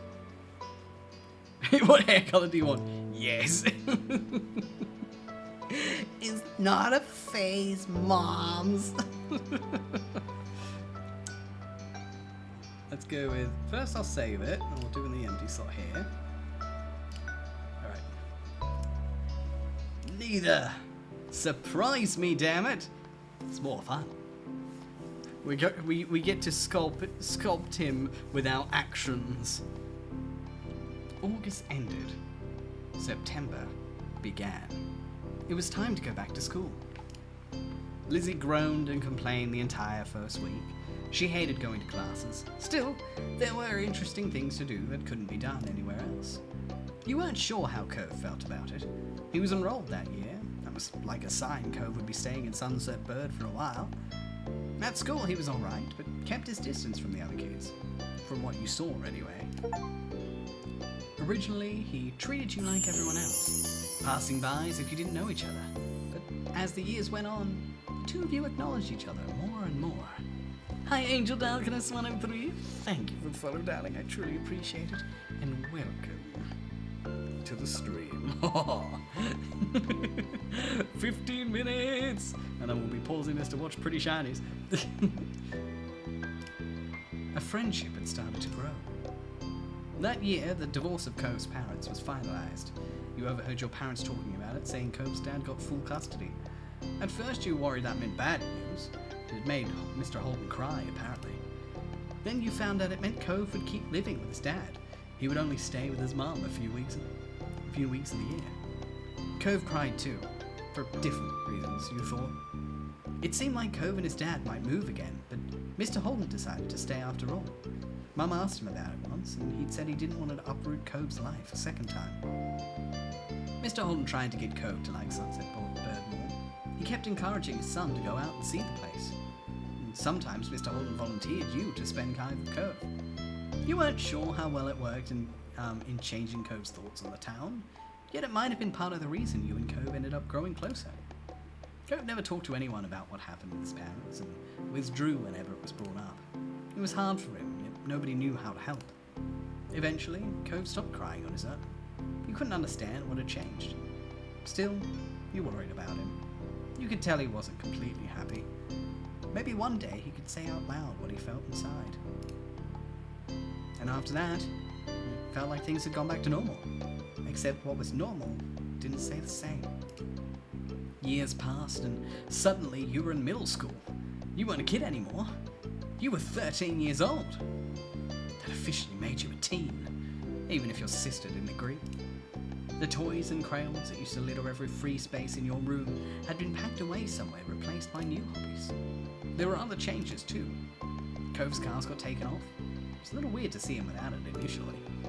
Underneath the pink plaster ended up being a long, thin scar that snaked across his forearm. Cove's chest puffed out in pride when someone drew attention to it. He also went through a major growth spurt. He was the tallest student in his class for 2 years in a row. Cove will probably hold that spot again next time. In class, people knew him for more than just being tall. He also stood out because of how well he did on tests and in other academic situations. Over the years, he began opening up more too. You saw him talking amicably with other kids or neighbours from time to time. And the only kid that came to visit the neighbourhood when you were little, Shiloh, well, he was gone. He and his mum moved back south because of her work, just 1 year after Cove came to Sunset Bird. It had been really upsetting when he left. Lizzie was inconsolable for weeks, but nobody talked about Shiloh anymore. It was a long time ago. You learned some heartbreaking things became less sad the further away they were, even if they'd never gotten any better. That was sad in its own way. Things at home were different too. You still lived in the same house and all that, but it wasn't how it was before. Ma dyed her hair purple, wanting something new, and liked it so much she kept dyeing it. You remember calling her mummy as a kid, but something like that seemed awkward nowadays. You were much too old for the word. Lizzie felt too mature for her nickname too.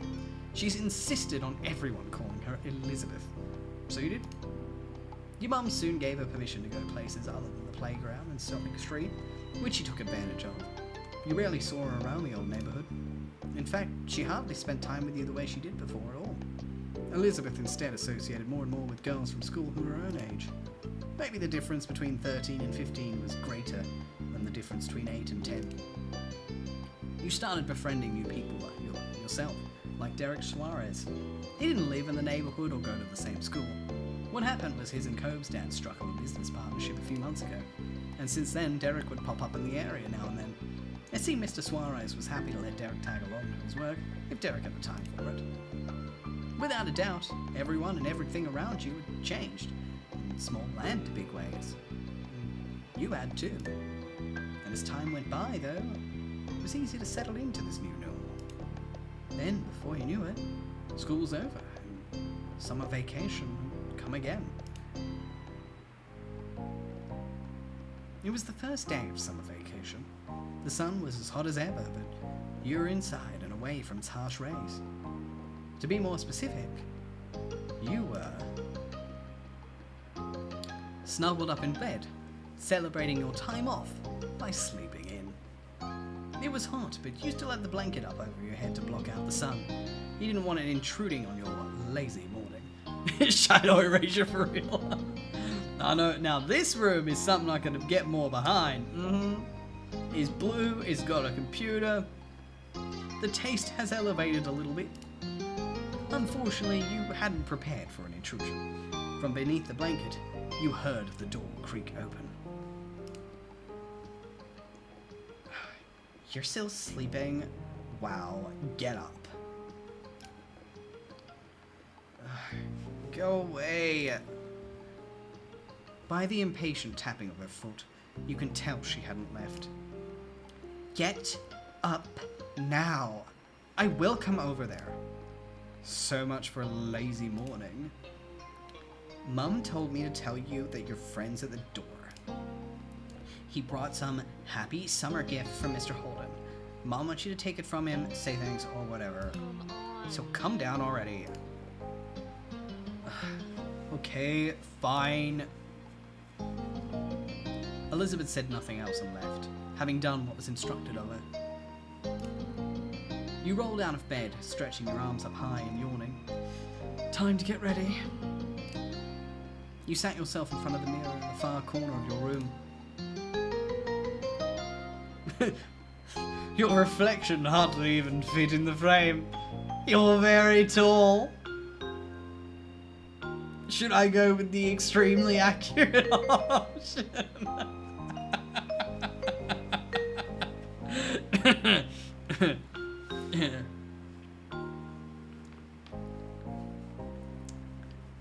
How about we middle ground it, huh?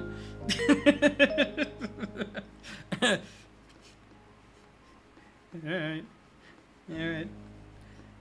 There's a lot of open real estate in the frame, you're pretty short. Fuck you. You could relate to Derek and how it felt to be smaller than people thought you ought to be. Your shortness seemed even more drastic when compared to 𝐄𝐍𝐕𝐓, who was unusually tall.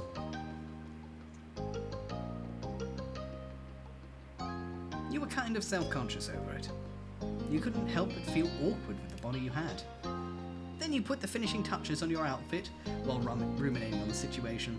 Careless as they'd been, Elizabeth's words piqued your curiosity. You planned on going over to see what 𝐄𝐍𝐕 was up to, so this works in your favour. Nighty-night! Your reflection grinned back at you. You were looking forward to seeing him. You left your room, going down the stairs 2 steps at a time.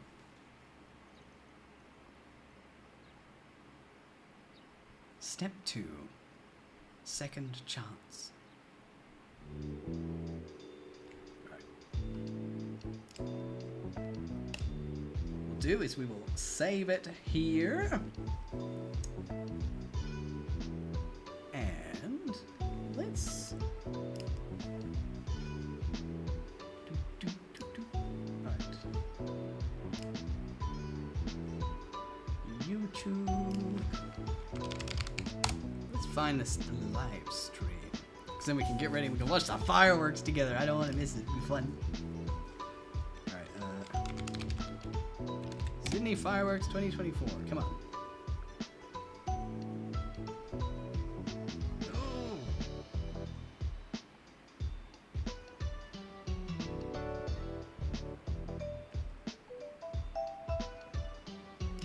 Alright, let's see. Okie dokie. Alright, so.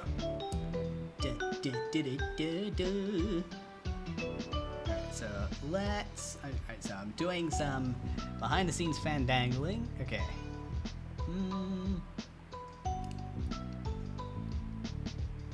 Alright. Alright, audio.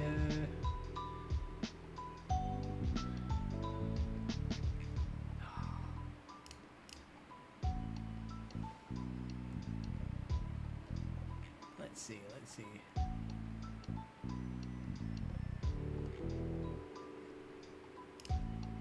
Alright, what I'm gonna do is I'm going to stop and start the stream. And the reason I'm gonna quickly just start the stream is because thanks to my big PC reset, OBS is not actually set up to split up the audio tracks, and I don't want this whole thing to get pinged and muted just because I decided to watch the 𝐿 fireworks and they were playing cool music. So I'm going to very quickly stop and start. So to those watching on YouTube on the VODs channel, I hope you enjoyed it. Bye-bye. But yes, and to those watching here, I will quickly stop start, and then we're going to watch the fireworks, which is going to be in 5 minutes, which is going to be really cool because fireworks are awesome, and we're about to enter the new year, baby! And then after the fireworks are done, we'll probably come back. All right, starting in 3, 2, 1.